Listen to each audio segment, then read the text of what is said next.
ಸ್ಪಂದನ ವಾಹಿನಿಯ ಸಮಸ್ತ ವೀಕ್ಷಕರಿಗೆ ಕಲಾವಿದ ವಿಶೇಷ ಕಾರ್ಯಕ್ರಮಕ್ಕೆ ಸ್ವಾಗತ. ಇದು ಕಲಾವಿದರೊಂದಿಗೆ ಅವರ ಕಲಾ ಪಯಣದ ಬಗ್ಗೆ ಮಾತುಕತೆ ನಡೆಸುವಂತಹ ವಿಶೇಷ ಕಾರ್ಯಕ್ರಮ. ಇವತ್ತು ನಮ್ಮೊಂದಿಗೆ ಒಬ್ಬರು ವಿಶೇಷ ಅತಿಥಿ ಇದ್ದಾರೆ. ಅವರು ಯಾಕೆ ವಿಶೇಷ ಅಂತ ಕೇಳಿದ್ರೆ, ವೃತ್ತಿಯಲ್ಲಿ ಪೇಂಟಿಂಗ್ ಮಾಡಿಕೊಂಡು ವಾಲ್ ಪೇಂಟಿಂಗ್ನಲ್ಲಿ ಸಾಕಷ್ಟು ಹೊಸ ಆಯಾಮಗಳನ್ನು ಹುಡುಕಿಕೊಂಡು ಅದರಲ್ಲಿ ಸಾಕಷ್ಟು ಜನಮನ್ನಣೆಗಳನ್ನು ಗಳಿಸಿ, ಹಾಗೆ ಗಣಪತಿಯ ವಿಗ್ರಹಗಳನ್ನು ಮೂರ್ತಿಗಳನ್ನು ರಚಿಸ್ತಾ ನಮ್ಮ ಗಣೇಶ ಹಬ್ಬವನ್ನು ಇನ್ನಷ್ಟು ರಂಗುಗೊಳಿಸ್ತಾರೆ. ಹಾಗೆ ಪ್ರವೃತ್ತಿಯಲ್ಲಿ ಕಲಾವಿದರಾಗಿದ್ದುಕೊಂಡು ಅಭಿನಯ ಕಲಾವಿದರಲ್ಲಿ ಹಲವಾರು ನಾಟಕಗಳಲ್ಲಿ ಅಭಿನಯಿಸಿ ಅಭಿನಯ ಶಾರದೆ ಎಂಬ ಬಿರುದನ್ನು ಪಡೆದುಕೊಂಡಿರುವ ವಿನೋದ್ ಮಂಚಿ ಇವರು ನಮ್ಮೊಂದಿಗೆ ಇವತ್ತು ಕಾರ್ಯಕ್ರಮದಲ್ಲಿದ್ದಾರೆ. ಬನ್ನಿ ಅವರನ್ನ ಕಾರ್ಯಕ್ರಮಕ್ಕೆ ಸ್ವಾಗತಿಸಿಕೊಳ್ಳೋಣ. ಸರ್, ಕಾರ್ಯಕ್ರಮಕ್ಕೆ ಆತ್ಮೀಯವಾದಂತಹ ಸ್ವಾಗತ. ಸೊ ನೀವೀಗ ಹೆಚ್ಚಾಗಿ ವೃತ್ತಿಯಲ್ಲಿ ಪ್ರವೃತ್ತಿಯಲ್ಲಿ ಬೇರೆ ಬೇರೆ ರೀತಿಯಲ್ಲಿ ಇರ್ತಾರೆ. ಕೆಲವರಿಗೆ ಇಂಜಿನಿಯರ್ ಆಗಿದ್ದುಕೊಂಡು ಅಭಿನಯ ಮಾಡಬೇಕು ಅಂತ ಅನಿಸ್ತದೆ. ಬಟ್ ವಾಲ್ ಪೇಂಟಿಂಗ್ ಹಾಗೆ ನೀವು ಸ್ಟೇಜ್ ಅಲ್ಲಿ ಅಭಿನಯ ಮಾಡುವಂಥದ್ದು ಎರಡು ಒಂದು ಬಣ್ಣದೊಟ್ಟಿಗೆ ನೀವು ಆಟ ಆಡುವುದು ಅಂತ ಹೇಳಬಹುದು. ಸೊ ಹಾಗೆ ನೀವು ಮೊದಲಿಗೆ ಪೇಂಟಿಂಗ್ ಅನ್ನೇ ಸ್ಟಾರ್ಟ್ ಮಾಡಿರುವಂಥದ್ದು, ಮತ್ತೆ ನಾಟಕ ಸ್ಟೇಜ್ ಅನ್ನ ಸ್ಟಾರ್ಟ್ ಮಾಡಿದ್ದು. ಸೊ ಪೇಂಟಿಂಗ್ ವೃತ್ತಿ ಬಗ್ಗೆ ನಮಗೆ ಸಾಕಷ್ಟು ತಿಳಿಸಿ ಸರ್, ಮತ್ತೆ ನಾವು ನಾಟಕದ ಬಗ್ಗೆ ಮಾತಾಡೋಣ. ಪೇಂಟಿಂಗ್ ಅಂದರೆ ನಾನು ಫಸ್ಟ್ ಶಾಲಾ ಜೀವನ ಬಿಟ್ಟ ನಂತರ ಬೇರೆ ಬೇರೆ ವೃತ್ತಿಗೆ ಹೋಗಿ ತದನಂತರ ಲಾಸ್ಟಿಗೆ ಒಂದು ಪೇಂಟಿಂಗ್ ವೃತ್ತಿಯನ್ನು ನಾನು ಮಾಡ್ತಾ ಬಂದೆ. ಅದರಲ್ಲಿ ಎಂತ ಆಗ್ತದೆ ಅಂದರೆ ಪೇಂಟಿಂಗ್ ಬೆಳಿಗ್ಗೆ ಹೋಗಿ ಸಂಜೆ 5 ಗಂಟೆ ಫ್ರೀ ಇರ್ತಿತ್ತು. ನಾಟಕ ನೋಡೋದಂತ ಯಕ್ಷಗಾನ ನಾಟಕ ಅಂದರೆ ತುಂಬ ಇಂಟ್ರೆಸ್ಟ್ ಇರ್ತಿತ್ತು. ಅದೇ ಪೇಂಟಿಂಗಲ್ಲಿ 5 ಗಂಟೆ ಅಂತ ಕೆಲಸ ಬಿಡ್ತಿತ್ತು, ಸಂಜೆ ಸ್ವಲ್ಪ ಫ್ರೀ ಇರ್ತಿತ್ತು. ಮತ್ತು ಸಂಜೆ ಪ್ರೋಗ್ರಾಮ್ಗೆಲ್ಲ ಹೋಗಿ ನಮಗೆ ಬೆಳಿಗ್ಗೆ ಸೆಟ್ ಆಗ್ತಿತ್ತು. ಮತ್ತು ಅದೊಂದು ಪೇಂಟಿಂಗ್ ಮಾಡುವಾಗ ಒಂದು ಮನೆಯನ್ನು ನೋಡುವಾಗ ಅದನ್ನು ಆ ಥರ ಮಾಡಬೇಕು, ಚಂದ ಮಾಡಬೇಕು, ಅದರಲ್ಲಿ ಒಂದು ಇಂಟ್ರೆಸ್ಟ್ ಜಾಸ್ತಿ. ಈಗ ವಾಲ್ ಪೇಂಟಿಂಗ್ ಅಲ್ಲಿ ನೀವು ಸಾಕಷ್ಟು ಸಾಧನೆಗಳನ್ನ ಮಾಡಿದ್ದೀರಿ. ನಾರ್ಮಲ್ ಪೇಂಟ್, ಈಗ ಅದೇ ಗೋಡೆಯನ್ನ ನಾರ್ಮಲ್ ಪೇಂಟ್ ಕೊಡುವುದಕ್ಕಿಂತ ವಾಲ್ ಪೇಂಟಿಂಗ್ ಮಾಡಿದ್ರೆ ಈ ಗೋಡೆ ಚಂದ ಕಾಣ್ತದೆ ಅಂತ ನಿಮಗೆ ಹೇಗೆ ಅನ್ನಿಸ್ತದೆ? ಅಂದ್ರೆ ಮನೆಗಳನ್ನ ನೋಡಿ ನೀವು ವಾಲ್ ಪೇಂಟಿಂಗ್ ಅನ್ನ ಡಿಸೈಡ್ ಮಾಡ್ತೀರಾ, ಅಥವಾ ಏನಾದ್ರೂ ಒಂದು ಥೀಮ್ ಇಟ್ಕೊಂಡು ಡಿಸೈಡ್ ಮಾಡ್ತೀರಾ? ಗೋಡೆಗಳ ಬಣ್ಣದಲ್ಲಿ ಥೀಮ್ ಇಟ್ಕೊಂಡು ಡಿಸೈಡ್ ಮಾಡ್ತೀರಾ? ಹೇಗೆ? ನಾವಂದ್ರೆ ಗೋಡೆದ ಬಣ್ಣ ನೋಡಿ, ಯಾಕಂದ್ರೆ ಒಂದು ಮನೆ ಸೈಟ್ ನೋಡುವಾಗ ಫುಲ್ ಪೇಂಟ್ ಮಾಡ್ತೇವೆ, ಆಗ ಲಾಸ್ಟಿಗೆ ಒಂದು ನಾವು ಹೇಳ್ತೇವೆ ಒಂದು ವಾಲಿಗೆ ಒಂದು ಡಿಸೈನ್ ಬಂದರೆ ಒಳ್ಳೆ ಇರ್ತದೆ, ಅದು ಈ ರೀತಿ ಬರಲಿ ಅಂತ ನಾವು ಕೆಲವು ಕಡೆಯಲ್ಲಿ ಮಾಡಿದ್ದೆಲ್ಲ ಫೋಟೋಸ್ ಇರ್ತದೆ, ಅದನ್ನು ತೋರಿಸಿ ಕೆಲವು ಕಸ್ಟಮರ್ಗೆ ಖುಷಿ ಆಗ್ತದೆ. ಕೆಲವು ಕಸ್ಟಮರ್ ನೀವೇ ಒಂಥರ ಮಾಡಿ ಎಂತ ಸಾಕ್ತದೆ ಅಂತ, ಅದು ಆ ಥರದ ಒಂದು ಡಿಸೈನ್ ಅವರಿದ್ದಾರೆ, ಅವರನ್ನು ಕರೆಸಿ ಮಾತಾಡಿ ಕೆಲವು ಡಿಸೈನ್ ನಾವೇ ಮಾಡ್ತಿದ್ವಿ. ಅವರಿಗೆ ಒಂದು ಆ ಥರ ಒಂದು ಖುಷಿ ಆಗ್ತದೆ. ಅದು ನಮಗೆ ಪ್ಲೈನ್ ಇರೋದಕ್ಕಿಂತ ಒಂದು ಡಿಫ್ರೆಂಟ್ ಇದ್ದರೆ ಒಂದು ಒಳಗೆ ಬರುವಾಗ ನೋಡುವಾಗ ಖುಷಿ ಆಗ್ತಿತ್ತು. ಅದೊಂದು ಸೈಟ್ ನೋಡಿದ್ರೆ ಒಬ್ಬರು ನೋಡಿದರೆ ಖುಷಿಯಾಗಿ ಇನ್ನೊಂದು ನಮಗೆ ಪಾರ್ಟಿ ಸಿಗ್ತದೆ. ಹಾಗಾಗಿ ಒಂದು ಮಾಡ್ತಾ ಕಂಟಿನ್ಯೂ ಆಗಿ ಈಗ ಸೆಟ್ ಆಗಿ ಹೋಗಿದೆ ಅದಕ್ಕೆ ಒಂದು. ಸೊ ಈಗ ನೀವು ವಾಲ್ ಪೇಂಟಿಂಗ್ ಅಂದ ಕೂಡಲೇ ನಾರ್ಮಲ್ ಪೇಂಟ್ ಗಿಂತ ಭಿನ್ನ, ಅಂದ್ರೆ ನಾರ್ಮಲ್ ಪೇಂಟ್ ಅಂದ ಕೂಡಲೇ ಎಲ್ಲ ಇಡೀ ಮನೆಗೆ ಒಂದೇ ಬಣ್ಣವನ್ನ ಬಳಿಬಹುದು ಅಥವಾ ಡಿಮ್ ಕಲರ್ ಅನ್ನ ಬಳಿತಾರೆ. ಬಟ್ ಈ ವಾಲ್ ಪೇಂಟಿಂಗ್ ನಲ್ಲಿ ನೀವು ಕಲರ್ ಚಾಯ್ಸ್ ಮಾಡುವಂತದ್ದು ಹೇಗಿರ್ತದೆ ಸರ್? ಈಗ ಅಂದ್ರೆ ಒಂದು ಮನೆಯ ಶೇಪ್ ನೀವು ಹೇಳಿದಾಗೆ ಆ ಸೈಟ್ ಬೇರೆ ಬೇರೆ ರೀತಿ ಇರ್ತದೆ. ಸೊ ಅದ್ರಲ್ಲಿ ನೀವು ಹೇಗೆ ಅಂದ್ರೆ ಬಣ್ಣಗಳನ್ನ ಇದೇ ಬಣ್ಣಗಳು ಬರ್ಬೇಕು ಅಂತ ಚಾಯ್ಸ್ ಮಾಡ್ತೀರಾ? ನಾವಂದ್ರೆ ಫಸ್ಟಿಗೆ ಒಂದು ಲೈಟ್ ಕಲರ್ ಚಾಯ್ಸ್ ಮಾಡ್ತೀವಿ, ಫುಲ್ ಪೇಂಟ್ ತಗೊಳ್ತೀವಿ ನಾವು. ಪೇಂಟ್ ಲೈಟ್ ಕಲರ್ ಚಾಯ್ಸ್ ಮಾಡುವಾಗ ಒಂದು ಈ ಕಲರ್ಗೆ ಒಂದು ಅದಕ್ಕಿಂತ ಅಪೋಸಿಟ್ ಡಾರ್ಕ್ ಹಾಕ್ತೀವಿ. ಡಾರ್ಕ್ ಹಾಕಿದ ನಂತರ ಆ ಡಾರ್ಕಿಗೆ ಅದರ ಮೇಲೆ ಯಾವ ಡಿಸೈನ್ ಬರ್ಬೋದು, ಯಾವ ಡಿಸೈನ್ ಕೊಟ್ಟು ಒಳ್ಳೆ ಆಗ್ತದೆ ಅಂತ ನಾವು ನೋಡಿ ಮತ್ತೆ ಅವರಿಗೆ ಒಂದು ಸ್ಯಾಂಪಲ್ ತೋರಿಸ್ತೀವಿ, ಈ ಥರ ಬರ್ತದೆ ಅಂದರೆ ಚಿತ್ರ ಮಾಡಿ. ಅದು ಓಕೆ ಅಂತ ಆದ್ಮೇಲೆ ಮತ್ತೆ ಅವರಿಗೆ ತೋರಿಸಿ ಅದನ್ನು ಫಿನಿಶ್ ಮಾಡಿ ಕೊಡ್ತೀವಿ. ಅದು ಮತ್ತೆ ಅದರಲ್ಲಿ ಈಗ ಕೆಲವು ಟೈಪ್ ಡಿಸೈನ್ ಬಂದಿದೆ. ವಾಲ್ಪೇಪರ್ ಅಂದರೆ ಈಗ ಪೇಂಟಿಂಗಲ್ಲಿ ಬಂದಿದೆ, ಸ್ಟ್ರೆಚರ್ ಟೈಪ್ ಬಂದಿದೆ, ರಾಯಲ್ ಟೈಪು, ಮತ್ತು ನಾರ್ಮಲ್ ಟೈಪ್, ಮತ್ತು ಈಗ ಸ್ಟಿಕ್ಕರ್ ಎಲ್ಲ ಬಂದಿದೆ. ಕೆಲವರಿಗೆ ಒಂದೊಂದು ಇಷ್ಟ ಆಗ್ತದೆ, ಅವರಿಗೆ ಬೇಕಾದದ್ದು. ಕೆಲವರಿಗೆ ಎಂತ ಮಾಡಿದ್ರೆ ಗೂಗಲಲ್ಲಿ ಸರ್ಚ್ ಮಾಡಿ ವಾಟ್ಸಪ್ಪಲ್ಲಿ ಕಳಿಸ್ತಾರೆ ಈ ಥರದ್ದು ಬೇಕಂತ. ಅದು ತುಂಬ ಟಫ್ ಇದೆ, ನಮ್ಮ ಇನ್ನೊಬ್ಬರಿಗೆ ಯಾರು ತೋರಿಸಿ ಅವ್ರು ಬಂದು ಮಾಡ್ತಾರೆ, ಆಗೋದಂತ ನಾವು ಕೈ ಹಾಕಿದ್ದು ಮಾಡ್ತಿದ್ವಿ ಆ ಥರದ್ದೆಲ್ಲ. ಸೊ ಈಗ ನೀವು ಮುಂಚೆ ಬರೀ ನಾರ್ಮಲ್ ಪೇಂಟಿಂಗ್ ಇಂದ ನಿಮ್ಮ ಜರ್ನಿಯನ್ನ ಸ್ಟಾರ್ಟ್ ಮಾಡಿದಂಥದ್ದು. ನಿಮ್ಗೆ ವಾಲ್ ಪೇಂಟಿಂಗ್ ಮಾಡಬಹುದು ಅಥವಾ ನಾನು ಈ ವಾಲ್ ಪೇಂಟಿಂಗ್ ಅನ್ನ ಮಾಡಬೇಕು ಅಂತ ನಿಮ್ಗೆ ಯಾವತ್ತು ಅನ್ಸಿದೆ? ಅಂದ್ರೆ ಕೆಲವೊಮ್ಮೆ ಅದು ಒಂದು ಯಾವ್ದಾರ ಒಂದು ಮನೆ ನೋಡುವಾಗ ಅನ್ಸಿದ್ದಿರ್ಬೋದು, ಅಥವಾ ಬಣ್ಣಗಳನ್ನು ನೋಡುವಾಗ, ಅಥವಾ ಇನ್ನೊಬ್ರು ಯಾರೋ ಮಾಡಿದ್ದನ್ನ ನೋಡುವಾಗ ಅನ್ಸಿರ್ಬಹುದು. ಸೊ ಹೇಗೆ ನಾವಂದ್ರೆ ಪೇಂಟಿಂಗ್ ಮಾಡ್ತಿರುವಾಗ ನಾರ್ಮಲ್ ನಾವು ಹೊರಗಿನವ್ರು ಮಾಡುವಾಗ ನಾವು ಸ್ವಲ್ಪ ಟ್ರೈ ಮಾಡುವ ಅಂತ ಮನಸ್ಸಾಯ್ತು. ಫಸ್ಟ್ ಒಂದು ಟ್ರೈ ಮಾಡಿದ್ದು ಮನೆಯಲ್ಲಿ ಟ್ರೈ ಮಾಡಿ ಓಕೆ ಅಂತ ಆಯ್ತು. ಮತ್ತೆ ಇನ್ನೊಂದು ಫ್ರೆಂಡ್ ಮನೇಲಿ ಮಾಡಿದ್ವಿ. ಸ್ವಲ್ಪ ಮಾಡ್ಬೋದು ಅಂತ ಗೊತ್ತಾದ ನಂತರ ನಾವು ಸೈಟಿಗೆ ಮಾಡ್ಲಿಕ್ಕೆ ಶುರು ಮಾಡಿದ್ವಿ. ಅದು ಈಗ ಎಲ್ಲ ಅಂದ್ರೆ ನಮ್ಗೆ ಯಾವ್ದು ಮಾಡ್ಲಿಕ್ಕೆ ಆಗ್ತದೆ ಅದನ್ನ ನಾವೇ ಮಾಡ್ತೇವೆ. ಬೇರೆ ಕೆಲವೀಗ ಗೂಗಲ್ ಸರ್ಚ್ ಈಗ ಹೊಸ ಟೈಪ್ ಬರ್ತದೆ, ಕೆಲವೆಲ್ಲ ಮಾಡ್ಲಿಕ್ಕೆ ಆಗೋದಿಲ್ಲ. ಅದು ಅವರಿಗೆ ಟ್ರೈನಿಂಗ್ ಯಾವ್ದಾದ್ರು ಇದ್ದಾರೆ ಅವರನ್ನು ಕರೆಸಿ ಅವ್ರ ಹತ್ರ ಮಾಡಿಸ್ತೇವೆ. ಒಟ್ಟು ಒಳ್ಳೆ ಫುಲ್ ಪೇಂಟ್ ತಗೊಳ್ಳುವಾಗ ವಾಲ್ ಪೇಪರ್ಸ್ ತಗೊಳ್ತೇವೆ, ಅದು ಡಿಸೈನ್ಸ್ ತಗೊಳ್ತೇವೆ, ನಾವೇ ಮಾಡಿ ಕೊಡ್ತೇವೆ. ಹಾಗೆ ಹೌದು. ಹಾಗೆ. ಸೊ ಇದು ಬಿಟ್ಟು ನೀವು ಗಣಪತಿ ಮೂರ್ತಿಗಳನ್ನ ಕೂಡ ಮಾಡ್ತೀರಿ ಅಂತ ಕೇಳ್ಪಟ್ಟೆ. ಹಾ. ಸೊ ಅದು ಹೇಗೆ ಸರ್? ಅಂದ್ರೆ ಈ ಗಣೇಶ ಹಬ್ಬ ಬರುವ ಟೈಮಲ್ಲಿ ಕೆಲವೊಮ್ಮೆ ಗಣಪತಿ ಮೂರ್ತಿ ಮಾಡುವವರು ಅದಕ್ಕೊಂದು ಏನು ಶಿಸ್ತನ್ನ ಪಾಲಿಸ್ತಾರೆ, ಹೌದು. ಒಂದು ಶ್ರದ್ಧೆಯಿಂದ ಭಕ್ತಿಯಿಂದ ಮಾಡ್ತಾರೆ. ಸೊ ಅದನ್ನು ಹೇಗೆ ಅಂದ್ರೆ ಎಷ್ಟು ತಿಂಗಳ ಹಿಂದೆ ಪ್ರಾರಂಭಿಸ್ತೀರಿ? ಅದಂದ್ರೆ ನಮ್ದು ಹಳೆಯವರು ಶೇಖರ್ ಪೂಜಾರಿ ಮಾಸ್ಟರ್ ಇದ್ದಾರೆ, ಕಲ್ಮಾಡಿ ಶೇಖರ್ ಪೂಜಾರಿ ಅಂತ. ಅವರು ಸತತ 35 ವರ್ಷದಿಂದ ನಾವು ಗಣಪತಿ ಮಾಡ್ತಿದ್ದಾರೆ. ನಾವು ಹೈಸ್ಕೂಲ್ ಟೀಚರ್, ನಮಗೆ ನಾವು ಹೈಸ್ಕೂಲ್ಗೆ ಹೋಗುವಾಗ ಅವ್ರು ಮಾಡ್ತಿದ್ರು, ನಾವು ನೋಡ್ತಿದ್ವಿ, ನಾವು ಎಣಿಸಿದ್ವಿ ನಮಗೆ ಅಂದರೆ ನಮ್ಮ ಸಹ ಇಲ್ಲಿ ಸೇವೆ ಮಾಡಬೇಕಂತ. ಕ್ರಮೇಣ ಮಾಡ್ತಿರುವಾಗ ನಾವು ಪೇಂಟಿಂಗ್ ವೃತ್ತಿ ಪ್ರಾರಂಭ ಮಾಡಿದ ಮಾಸ್ಟರ್ ಹೇಳಿದರು ಇದಕ್ಕೊಂದು ಪೇಂಟ್ ಮಾಡ್ಬೋದು ಅಂತ. ಹಾಗಾಗಿ ಇಷ್ಟವರೆಗೆ ಸಹ ವಿಗ್ರಹ ರಚನೆಗೆ ಹೋಗಲಿಲ್ಲ. ಪೇಂಟಿಂಗ್ ಕೆಲಸ ಇದ್ದರೆ ನಾವು ನಮ್ಮಿಂದ ಏನಾಗ್ತದೆ ಅದು ಸೇವೆ ರೂಪದಲ್ಲಿ ಮಾಡ್ತೇವೆ. ನಾವಂದರೆ ಎಂತ ಮಾಡ್ತೇವೆ ಅಂದರೆ ಪೇಂಟಿಂಗ್ ಶುರು ಮಾಡಿದ ನಂತರ 1 ತಿಂಗಳು ಯಾವುದು ಮೀನು ಮಾಂಸ ಯಾವುದು ಸಹ ಮುಟ್ಟುವುದಿಲ್ಲ, ಫುಲ್ಲು ವೆಜ್ಜಲ್ಲಿ ಇರ್ತಾರೆ. ಅವರು ಶುರು ಮಾಡುವಂಥ ಮಾಸ್ಟ್ರು 3-4 ತಿಂಗಳ ಹಿಂದೆ ಗಣಹೋಮ ಮಾಡಿ ಯಾವ್ದು ಸಹ ಇದು ಮಾಡೋದಿಲ್ಲ, ಅಂದರೆ ನಾನ್ ವೆಜ್ ಮುಟ್ಟುವುದಿಲ್ಲ, ವೆಜ್ಜಲ್ಲಿ ಇರ್ತೇವೆ, ವೃತ್ತದಲ್ಲಿ ಇರ್ತಾರೆ ಅವರು ಫುಲ್ಲು. ನಾವು ಸಹ ಹಾಗೆ. ಮತ್ತೆ ಎಂತಾದರೂ ಹೋಗ್ಲಿಕ್ಕೆ ಆಗಲಿಲ್ಲ, ಮನೆ ಸಮಸ್ಯೆ ಇದ್ದರೆ ಸರಿ ಒಳಗೆ ಹೋಗುವುದಿಲ್ಲ. ಮತ್ತೆಂತಾಗಿ ಒಂದದ್ದು ಗಣಪತಿ ಮೂರ್ತಿ ಹಿಡಿದ ನಂತರ ಅದಕ್ಕೆ ಅಷ್ಟೇ ಶ್ರದ್ಧೆ ಬೇಕು, ಯಾಕಂದರೆ ಅದಿಲ್ಲದೆ ನಮಗೆ ಎಫೆಕ್ಟ್ ಬರ್ತದೆ. ಅದಕ್ಕೆ ನಾವು ಅದಕ್ಕೆ ಒಂದು ಮೂರ್ತಿ ಮಾಡುವಾಗ ದೇವರನ್ನೇ ನಾವು ಮಾಡ್ತಿದ್ದೇವೆ ಅಂತ ಪೇಂಟಿಂಗ್ ಮೂರ್ತಿ ಇದು ಮಾಡ್ತಿದ್ದೇವೆ. ಸೊ ಅದು ಕೂಡ ಹಾಗೆ ಅಂದ್ರೆ ಈಗಿನ ಟ್ರೆಂಡ್ ಅಲ್ಲಿ ಹೊಸ ಹೊಸ ರೀತಿಯ ಗಣಪತಿ ಮೂರ್ತಿಗಳನ್ನ ಮಾಡ್ತಾ ಇದ್ದಾರೆ ಜನರು. ಕೇವಲ ಕೂತಂತಹ ಗಣಪತಿ ಬಿಟ್ಟು ಈಗ ಕೆಲವೊಮ್ಮೆ ನಿಂತಂತದ್ದು, ಕೆಲವೊಂದು ಗಣಪತಿ ಈಗ ಕೊರೋನಾ ಟೈಮಲ್ಲಿ ಅಂತೂ ಬಹಳಷ್ಟು ಹೊಸ ಹೊಸ ಥೀಮ್ ನ ಗಣಪತಿಗಳೆಲ್ಲ ಬಂದಿತ್ತು. ಸೊ ಅದ್ರ ಬಗ್ಗೆ ಎಲ್ಲ ಏನ್ ಹೇಳ್ತೀರಿ? ಅಂದ್ರೆ ನಾವು ಹಿಂದೆ ಪೂಜಿಸ್ತಿದ್ದಂತಹ ಪಾರಂಪರಿಕವಾಗಿ ಪೂಜಿಸುವ ಗಣಪತಿಯೇ ನಮಗೆ ಏನು ಹೇಳಬಹುದು, ಅದು ಒಂದು ಸುಂದರವ ಅಥವಾ ಹೀಗೆಲ್ಲ ಬರುವಂತದ್ದು? ಅದು ಕೂಡ ನಮ್ದು ಮಾಸ್ಟರ್ ಎಂತ ಅಂತಂದ್ರೆ ಅವರು ಸಾಂಪ್ರದಾಯಿಕ ಬಿಡುದಿಲ್ಲ. ಅವರು ಗಣಪತಿ ವಿಗ್ರಹದಲ್ಲಿ ಆಗಲಿ ಅಥವಾ ಉಳಿವೇಶದಲ್ಲಿ ಆಗಲಿ ಅವರು ಮುಂಚಿನ ಸಂಪ್ರದಾಯ ಉಂಟು, ಅದನ್ನು ಬಿಟ್ಟು ಅದರಿಂದ ಹೊರಗೆ ಬಿಡಲಿಕ್ಕೆ ಬಿಡುದಿಲ್ಲ. ಮತ್ತೆ ಅವರ ಹತ್ರ ಕಲಿಯುವವರಿಗೆ ಸಹ ಅಷ್ಟೇ ಹೇಳುದು, ಏನಿದ್ರು ಸಾಂಪ್ರದಾಯಿಕ ಮಾಡಿ, ಯಾಕಂದ್ರೆ ಹೊರಗೆ ಹೋಗಬಾರ್ದು. ಯಾಕಂದ್ರೆ ಒಂದು ಯಾವುದೇ ಮೂರ್ತಿ ನೋಡುವಾಗ ನಮಗೆ ಶ್ರದ್ಧೆ ಭಕ್ತಿ ಬರಬೇಕು, ಅದು ಬಿಟ್ಟು ಅದೊಂದು ಆಡಂಬರ ಆಗಬಾರ್ದು, ಫೋಟೋಗೋಸ್ಕರ ಆ ಥರ ಆಗ್ಬೋದು. ಒಂದು ಭಕ್ತಿ ಭಾವನೆ ಬರಬೇಕು. ಹಾಗೆ ಭಕ್ತಿಯಿಂದ ನಮ್ಮಿಂದ ಎಷ್ಟಾಗ್ತದೆ ಮಾಡ್ತೇವೆ. ಯಾವುದೀಗ ನಿಂತದ ಗಣಪತಿ ಮಾಡ್ತೇವೆ, ಆದರೆ ಅದು ತಿರುಪತಿ ದೇವರ ಸ್ಟೈಲಲ್ಲಿ ಅಥವಾ ಬೇರೆ ದೇವರ ಸ್ಟೈಲಲ್ಲಿ ಮಾಡ್ತೇವೆ, ವಿನಃ ಬೇರೆ ಒಂದು ಆಡಂಬರಕ್ಕಾಗಿ ಮಾಡೋದಿಲ್ಲ, ನೋಡ್ಲಿಕ್ಕೆ ಮಾಡೋದಿಲ್ಲ. ಅದೊಂದು ಪೂಜೆಗಾಗಿ ಮಾಡ್ತೇವೆ. ಚಿಕ್ಕದಾಗ್ಲಿ ದೊಡ್ಡದಾಗ್ಲಿ, ಚಿಕ್ಕ ಮೂರ್ತಿಯಿಂದ ಹಿಡಿದು ದೊಡ್ಡ ಮೂರ್ತಿ ತನಕ ಸಹ ಮಾಡ್ತಾರೆ ಅವರು. ಅದರಲ್ಲಿ ಪೇಂಟಿಂಗ್ ವೃತ್ತಿಯಲ್ಲಿ ನಮಗೆ ಒಂದು ಅವರಿಗೆ ನಮಗೆ ಅವಕಾಶ ಕೊಟ್ಟಿದ್ದಾರೆ, ನಾವೀಗ ಮುಂದುವರಿಸ್ತಿದ್ದೇವೆ ಅದರೊಟ್ಟಿಗೆ ಸೇರಿಕೊಂಡೆಲ್ಲ. ಸೊ ಅಂದ್ರೆ ನೀವು ಗಣಪತಿಯನ್ನ ಪೇಂಟಿಂಗ್ ಅಲ್ಲಿ ಕೂಡ ಅದಕ್ಕೆ ಆಧುನಿಕ ಟಚ್ ಅನ್ನು ಕೊಡುವುದಿಲ್ಲ, ಕೇವಲ ಏನು ಸಾಂಪ್ರದಾಯಿಕವಾಗಿ ಹೇಗೆ ಮಾಡ್ತೀರಾ ಆ ಬಣ್ಣಗಳನ್ನ, ಏನು ಈಗ ಒಂದು ಕಚ್ಚೆಯ ಬಣ್ಣ ಆಗಿರಬಹುದು ಅಥವಾ ಗಣಪತಿ ಒಂದು ಹಾರಗಳ ಬಣ್ಣ, ಅದನ್ನೆಲ್ಲ ಸಾಂಪ್ರದಾಯಿಕ ಶೈಲಿಯಲ್ಲೇ ಮಾಡುವಂತ. ಹೌದೌದು. ಅದಂದ್ರೆ ಈಗ ಸರ್ಕಾರದ ಆದೇಶ ಉಂಟು, ವಾಟರ್ ಪೇಂಟನ್ನೇ ಹಾಕ್ಬೇಕು, ಅದು ಬಿಟ್ಟು ಬೇರೆ ಯಾವ ಪೇಂಟ್ ನೀರಿಗೆ ಹಾಕುವ, ಹೌದು. ಅದಕ್ಕೆ ಸಾಂಪ್ರದಾಯಿಕ ಸ್ಟೈಲಲ್ಲಿ ಅವರು ಏನ್ ಮಾಡ್ತಾರೆ ಅಂದ್ರೆ ವಾಟರ್ ಬೇಸ್ ಪೇಂಟ್ ಹಾಕ್ತಾರೆ, ಅದು ಬಿಟ್ಟು ಯಾವ್ದು ರಾಸಾಯನಿಕ ಅದನ್ನು ಉಪಯೋಗಿಸ್ತಿಲ್ಲ. ಗೋಲ್ಡ್ ಕರಗಿ ಒಂದು ಪೇಂಟನ್ನೇ ಹಾಕ್ತಾರೆ.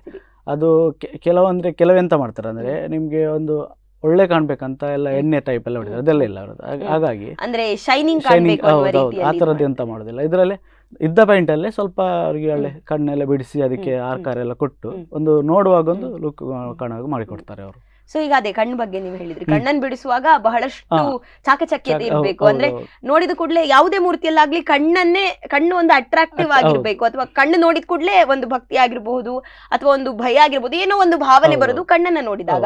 ನೀವು ಕಣ್ಣನ್ನು ಕೂಡ ಬಿಡಿಸ್ತೀರಾ ಅಥವಾ ಆ ಸಿಚುಯೇಷನ್ ಕಣ್ಣನ್ನು ಬಿಡಿಸುವಾಗ ಹೇಗಿರುತ್ತದೆ? ನಾವಂದ್ರೆ ಮುಖದ ಪೇಂಟಿಂಗ್ ಇದೆಲ್ಲ ಮಾಡಿ ಕೊಡ್ತೇವೆ. ಕಣ್ಣು ಬಿಡಿಸ್ಲಿಕ್ಕೆ ನಮ್ಮ ಇನ್ನೊಬ್ರು ಆರ್ಟಿಸ್ಟ್ ಜಯಕಾರ ಅಂತ, ಅವರಂದ್ರೆ ಒಳ್ಳೆ ಆರ್ಟಿಸ್ಟ್ ಅವರು. ಆ ಕಣ್ಣಿಗೆ ಮೊನ್ನೆ ಒಂದು ಆಧುನಿಕ ಟಚ್ ಕೊಟ್ಟಿದ್ದಾರೆ. ಈಗ ಒಂದು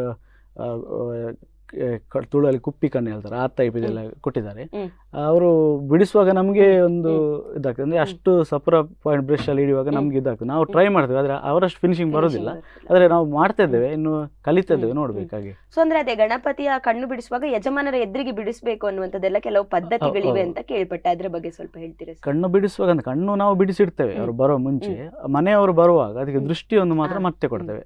ದೃಷ್ಟಿ ಕೊಡುವಾಗ ಅದಕ್ಕೆ ದೇವರಿಗೆ ಒಂದು ತೆಂಗಿನಕಾಯಿ ಹೊಡೆದು ಪೂಜೆ ಮಾಡಿ, ತದನಂತರ ಅವರಿಗೆ ನಾವು ದೃಷ್ಟಿ ಕೊಟ್ಟ ನಂತರ ಅವರಲ್ಲಿ ಪೂಜೆ ಮಾಡ್ಕೊಂಡು ಗಾಡಿಯಲ್ಲಿ ತಗೊಂಡು ಹೋಗಿ, ಅಷ್ಟು ತನಕ ದೃಷ್ಟಿ ಕೊಡೋದಿಲ್ಲ ನಾವು. ಕಣ್ಣೆಲ್ಲ ಕೆಲಸ ಎಲ್ಲ ಮಾಡಿ ಇಡ್ತೇವೆ, ಅದು ದೃಷ್ಟಿ ಒಂದು ಬೊಟ್ಟು ಮಾತ್ರ, ಒಂದು ಬೊಟ್ಟು ಇಡ್ತೇವೆ ಕಣ್ಣಿಗೆ, ಅದನ್ನು ಅದನ್ನು ಮಾತ್ರ ಮನೆಯವರು ಬಂದ ನಂತರ ಅವರಿಗೆ ಕೊಡುವ ಮುಂಚೆ, ಅವ್ರು ಬಂದ ನಂತರ ಅವರೇ ಸಾಹಿತಿ ತರಬೇಕು. ಅದಕ್ಕೆ ಬೇಕಾಗುವಂತಹದ್ದು ಸಾಹಿತಿ ಎಲ್ಲ ಉಂಟು, ತೆಂಗಿನಕಾಯಿ ಅದೆಲ್ಲ ತಂದು ಅದನ್ನೆಲ್ಲ ಬಿಡಿಸಿಟ್ಮೇಲೆ ಅವರಿಗೆ ಕೊಡುವ ಹೊತ್ತಿಗೆ ಆ ತೆಂಗಿನಕಾಯಿ ಹೊಡೆದು ದೃಷ್ಟಿ ಕೊಡ್ತೇವೆ. ಅಷ್ಟು ಇದು ಉಂಟು. ಸೊ ಈಗ ಸಣ್ಣ ಗಣಪತಿ, ದೊಡ್ಡ ಗಣಪತಿ ಹೀಗೆ ಬೇರೆ ಬೇರೆ ಹ್ಮ್. ಏನು ಹೈಟಿನ ಅಥವಾ ಬೇರೆ ಬೇರೆ ಹೌದು. ಒಂದು ಆಕಾರದಲ್ಲಿ ಮಾಡುವಂತದ್ದು. ಸೊ ಎಷ್ಟು ದಿನ ತಗೊಳ್ತದೆ ಸರ್? ಅಂದ್ರೆ ಒಂದು ಸಣ್ಣ ಗಣಪತಿಗೆ ಒಂದು ಪೇಂಟ್ ಮಾಡುವಾಗ, ದೊಡ್ಡ ಗಣಪತಿಗೆ ತುಂಬಾ ದಿನ, ಹೇಗೆ ಅದು ಎಷ್ಟು ದಿನಗಳ ಅದಂದ್ರೆ time ತಗೊಳ್ತದೆ? ಪೇಂಟಿಂಗ್ ಅಂದ್ರೆ ಈಗ ಎಲ್ಲ ಕಂಪ್ರೆಸರ್ ಮಿಷನ್ ಅಲ್ಲಿ ಅಲ್ಲ, ಹ್ಮ್, ಹ್ಮ್. ಹಾಗಾಗಿ ಕೂಡಲೇ ಆಗ್ತದೆ, ಹ್ಮ್. ತುಂಬಾ ಟೈಮ್ ತಗೊಳ್ಳೋದಿಲ್ಲ. ಫಿನಿಶಿಂಗ್ ವರ್ಕ್ ಮಾತ್ರ ಟೈಮ್ ತಗೊಳ್ತದೆ, ಯಾಕಂದ್ರೆ ಅದಕ್ಕೆ ಗೋಲ್ಡಿನ ಲೇಪ ಕೊಡುವಾಗ ಅಷ್ಟು. ಮತ್ತೆ ಕೆಲವರಿಗೆ ಎಂತ ಮಾಡ್ತಾರೆ ಅಂದ್ರೆ ಕಚ್ಚಾ ಪೈಂಟ್ ಬೇಡ, ನಮಗೆ ಕಚ್ಚಾ ಬಟ್ಟೆದೇ ಬೇಕಂತ ಹೇಳ್ತಾರೆ. ಆಗ ಹೊಳ್ದು ಅದಕ್ಕೆ ಬೇಕಾದಂತ ಪಿನ್ ಎಲ್ಲ ಸಿಕ್ಕಿಸೋದು. ಅದು ಪೈಂಟಿಂಗ್ ವರ್ಕ್ ಆದ್ರೆ ಕೂಡಲೇ ಆಗ್ತದೆ. ಲಾಸ್ಟಿಗೆ ನಾವು ಬಿಡುವ ಮುಂಚೆ ಒಂದು ವಾರದ ಕೆಲಸ ಉಂಟಲ್ಲ, ಅದು ಫುಲ್ ಫಿನಿಶಿಂಗ್ ಇರ್ತದೆ. ಅದಕ್ಕೆ ಬೇಕಾದಂತ ರೆಡಿ ಮಾಡಿಡ್ಬೇಕು. ಈಗ ಬಟ್ಟೆ ಅದು ಗೋಲ್ಡ್ ಅದೆಲ್ಲ. ಮತ್ತೆ ಎಂತ ಕೆಲವರ ಆಗ್ಬೇಕು ಜನಿವಾರ ಹಾ, ನಿಜವಾಗಿ ಬೇಕು ಅಂತ ಹೌದು ಹೇಳ್ತಾರೆ ಹೇಳ್ತಾರೆ. ಅಂತದ್ದೆಲ್ಲ. ಮತ್ತೆ ಕೆಲವರದೆಲ್ಲ ಬೆಳ್ಳಿ ಕಿರೀಟ, ಚಿನ್ನದ ಕಿರೀಟ ಎಲ್ಲ ಲಾಸ್ಟ್ಗೆ ತಂದು ಕೊಡ್ತಾರೆ. ಆಗ ನಾವು ಕೆಲವು ತೆಗಿಬೇಕಾಗ್ತದೆ, ಆಗೆಲ್ಲ ಸ್ವಲ್ಪ ಕಷ್ಟ ಆಗ್ತದೆ.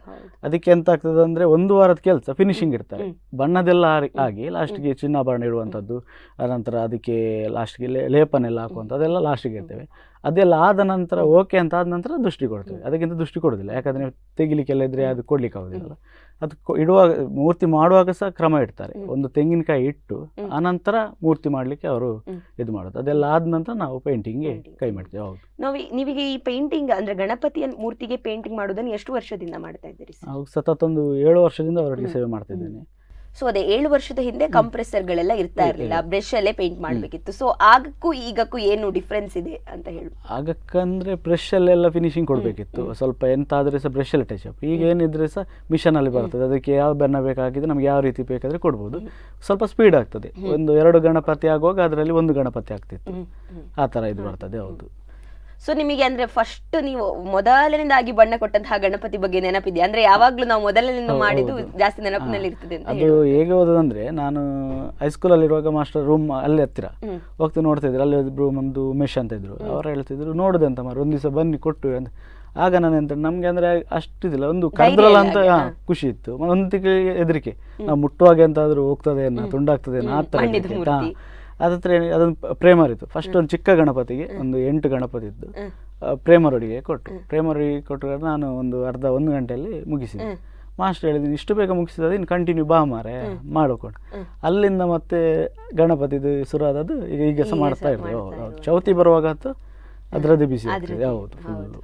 ಈಗ ನೀವು ಆಗ ಹುಲಿವೇಷ ಬಣ್ಣ ಅಂತ ಒಂದು ಮಾತಾಡಿದ್ರೆ, ಅದನ್ನು ನೀವು ಯಾವತ್ತಾದ್ರೂ ಟ್ರೈ ಮಾಡಿದಿರಾ? ಅಂದ್ರೆ ಹುಲಿವೇಷಕ್ಕೆ ಬಣ್ಣ ಹೌದು, ಕೊಡುವಂಥದ್ದು? ಅದೇ ಎಲ್ಲ ಮಾಸ್ಟರ್ ಒಟ್ಟಿಗೆ ಟ್ರೈ ಮಾಡಿದ್ದು. ನಮ್ದೊಂದು ನಮ್ಮ ಟೀಮಲ್ಲೇ ಹುಲಿವೇಷ ಆಗ್ತಿದ್ವಿ, ನಮ್ದು ಯುವ ಸೇವಾ ಸಂಘ ಅಂತ.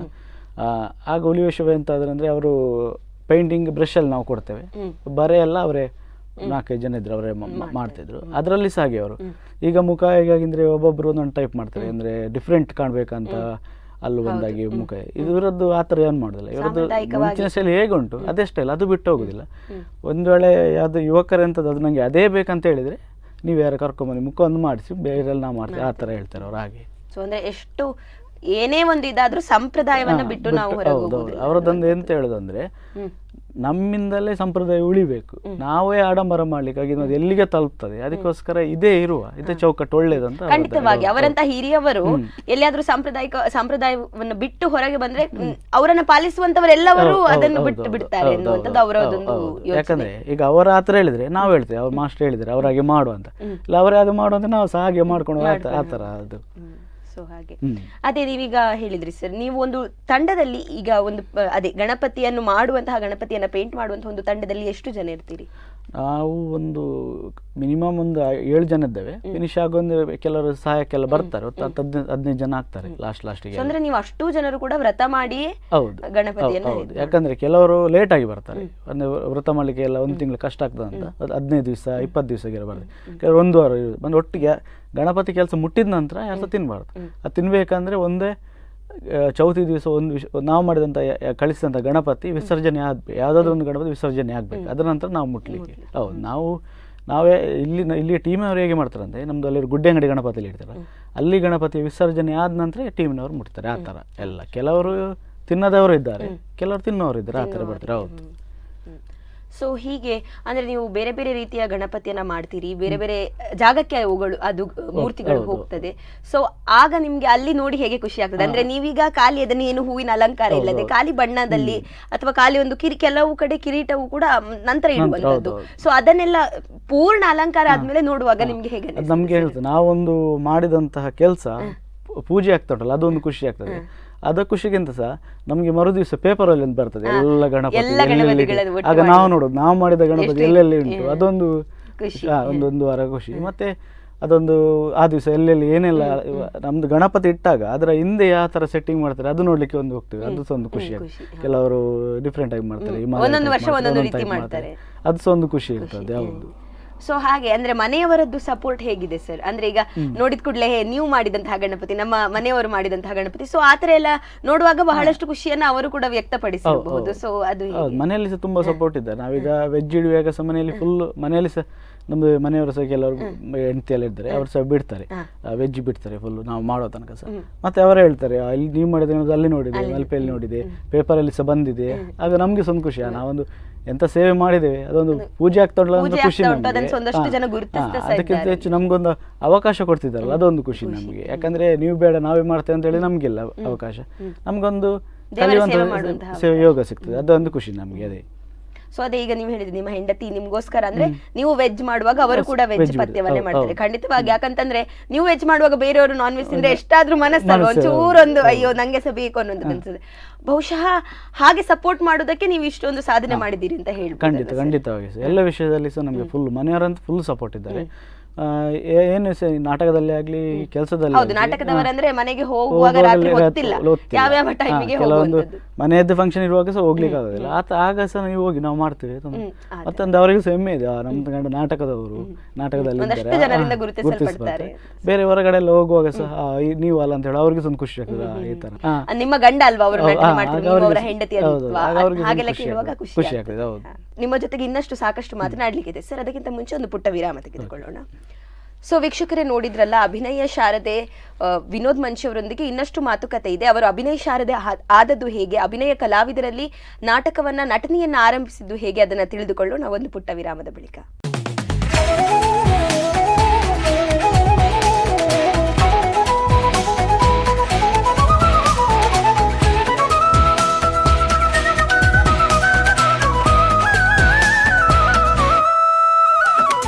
ಸ್ಪಂದನ ವಾಹಿನಿಯ ಸಮಸ್ತ ವೀಕ್ಷಕರಿಗೆ ಕಲಾವಿದ ಈ ವಿಶೇಷ ಕಾರ್ಯಕ್ರಮಕ್ಕೆ ಮತ್ತೊಮ್ಮೆ ಸ್ವಾಗತ. ಇವತ್ತು ನಮ್ಮೊಂದಿಗಿದ್ದಾರೆ ವಿನೋದ್ ಮಂಚಿ ಅವರು. ಬನ್ನಿ ಅವರೊಂದಿಗೆ ಇನ್ನಷ್ಟು ಮಾತನಾಡೋಣ. ಮತ್ತೊಮ್ಮೆ ಕಾರ್ಯಕ್ರಮಕ್ಕೆ ಸ್ವಾಗತ ಸರ್. ನಮ್ಮ ಮಾತುಕತೆ ಬಾಕಿ ಇದೆ, ಮಾತನಾಡೋಣ. ಸೊ ಈಗ ನಾವು ಮಾತಾಡ್ತಾ ತಿಳಿದುಕೊಂಡ್ವಿ ಅಭಿನಯ ಶಾರದೆ ಪ್ರಶಸ್ತಿ ನಿಮಗೆ ಬಂದಿದೆ ಅಂತ. ಅಭಿನಯ ಕಲಾವಿದರಲ್ಲಿ ನೀವು ನಟಿಸ್ತಾ ಇರುವಂತದ್ದು. ಸೊ ನಿಮ್ಮ ಆ ಕಲಾ ಬದುಕಿನ ಏನು ಜರ್ನಿ ಸ್ಟಾರ್ಟ್ ಆದದ್ದು ಹೇಗೆ? ನೀವು ಕಲಾವಿದರಾಗಿ ಅಥವಾ ಒಂದು ನಾಟಕಕ್ಕೆ ಸೇರ್ಬೇಕು ಅಂತ ಅನ್ಸಿದ್ದು ಯಾವಾಗ? ಹಂಗದೇ ಮುಂಚಿನ ದಿವಸ ನಾಟಕ ಮತ್ತು ಯಕ್ಷಗಾನ ಇಂಟ್ರೆಸ್ಟ್ ಜಾಸ್ತಿ ಇತ್ತು. ನಾವೊಂದು ದಿವಸ ಎಂತ ಮಾಡಿದಂದ್ರೆ, ನಮ್ಮದು ಓಲ್ಡ್ ಸ್ಟೂಡೆಂಟ್ ಕ್ಲಬ್ ಇತ್ತು ಮಂಜಿ ಶಾಲೆಯಲ್ಲಿ, ಅಲ್ಲಿ ಒಂದು ಎಲ್ಲ ನಮ್ಮವರೇ ಸೇರಿ ನಾಟಕ ಮಾಡುವಂಥ ಮನಸ್ಸಾಯಿತು.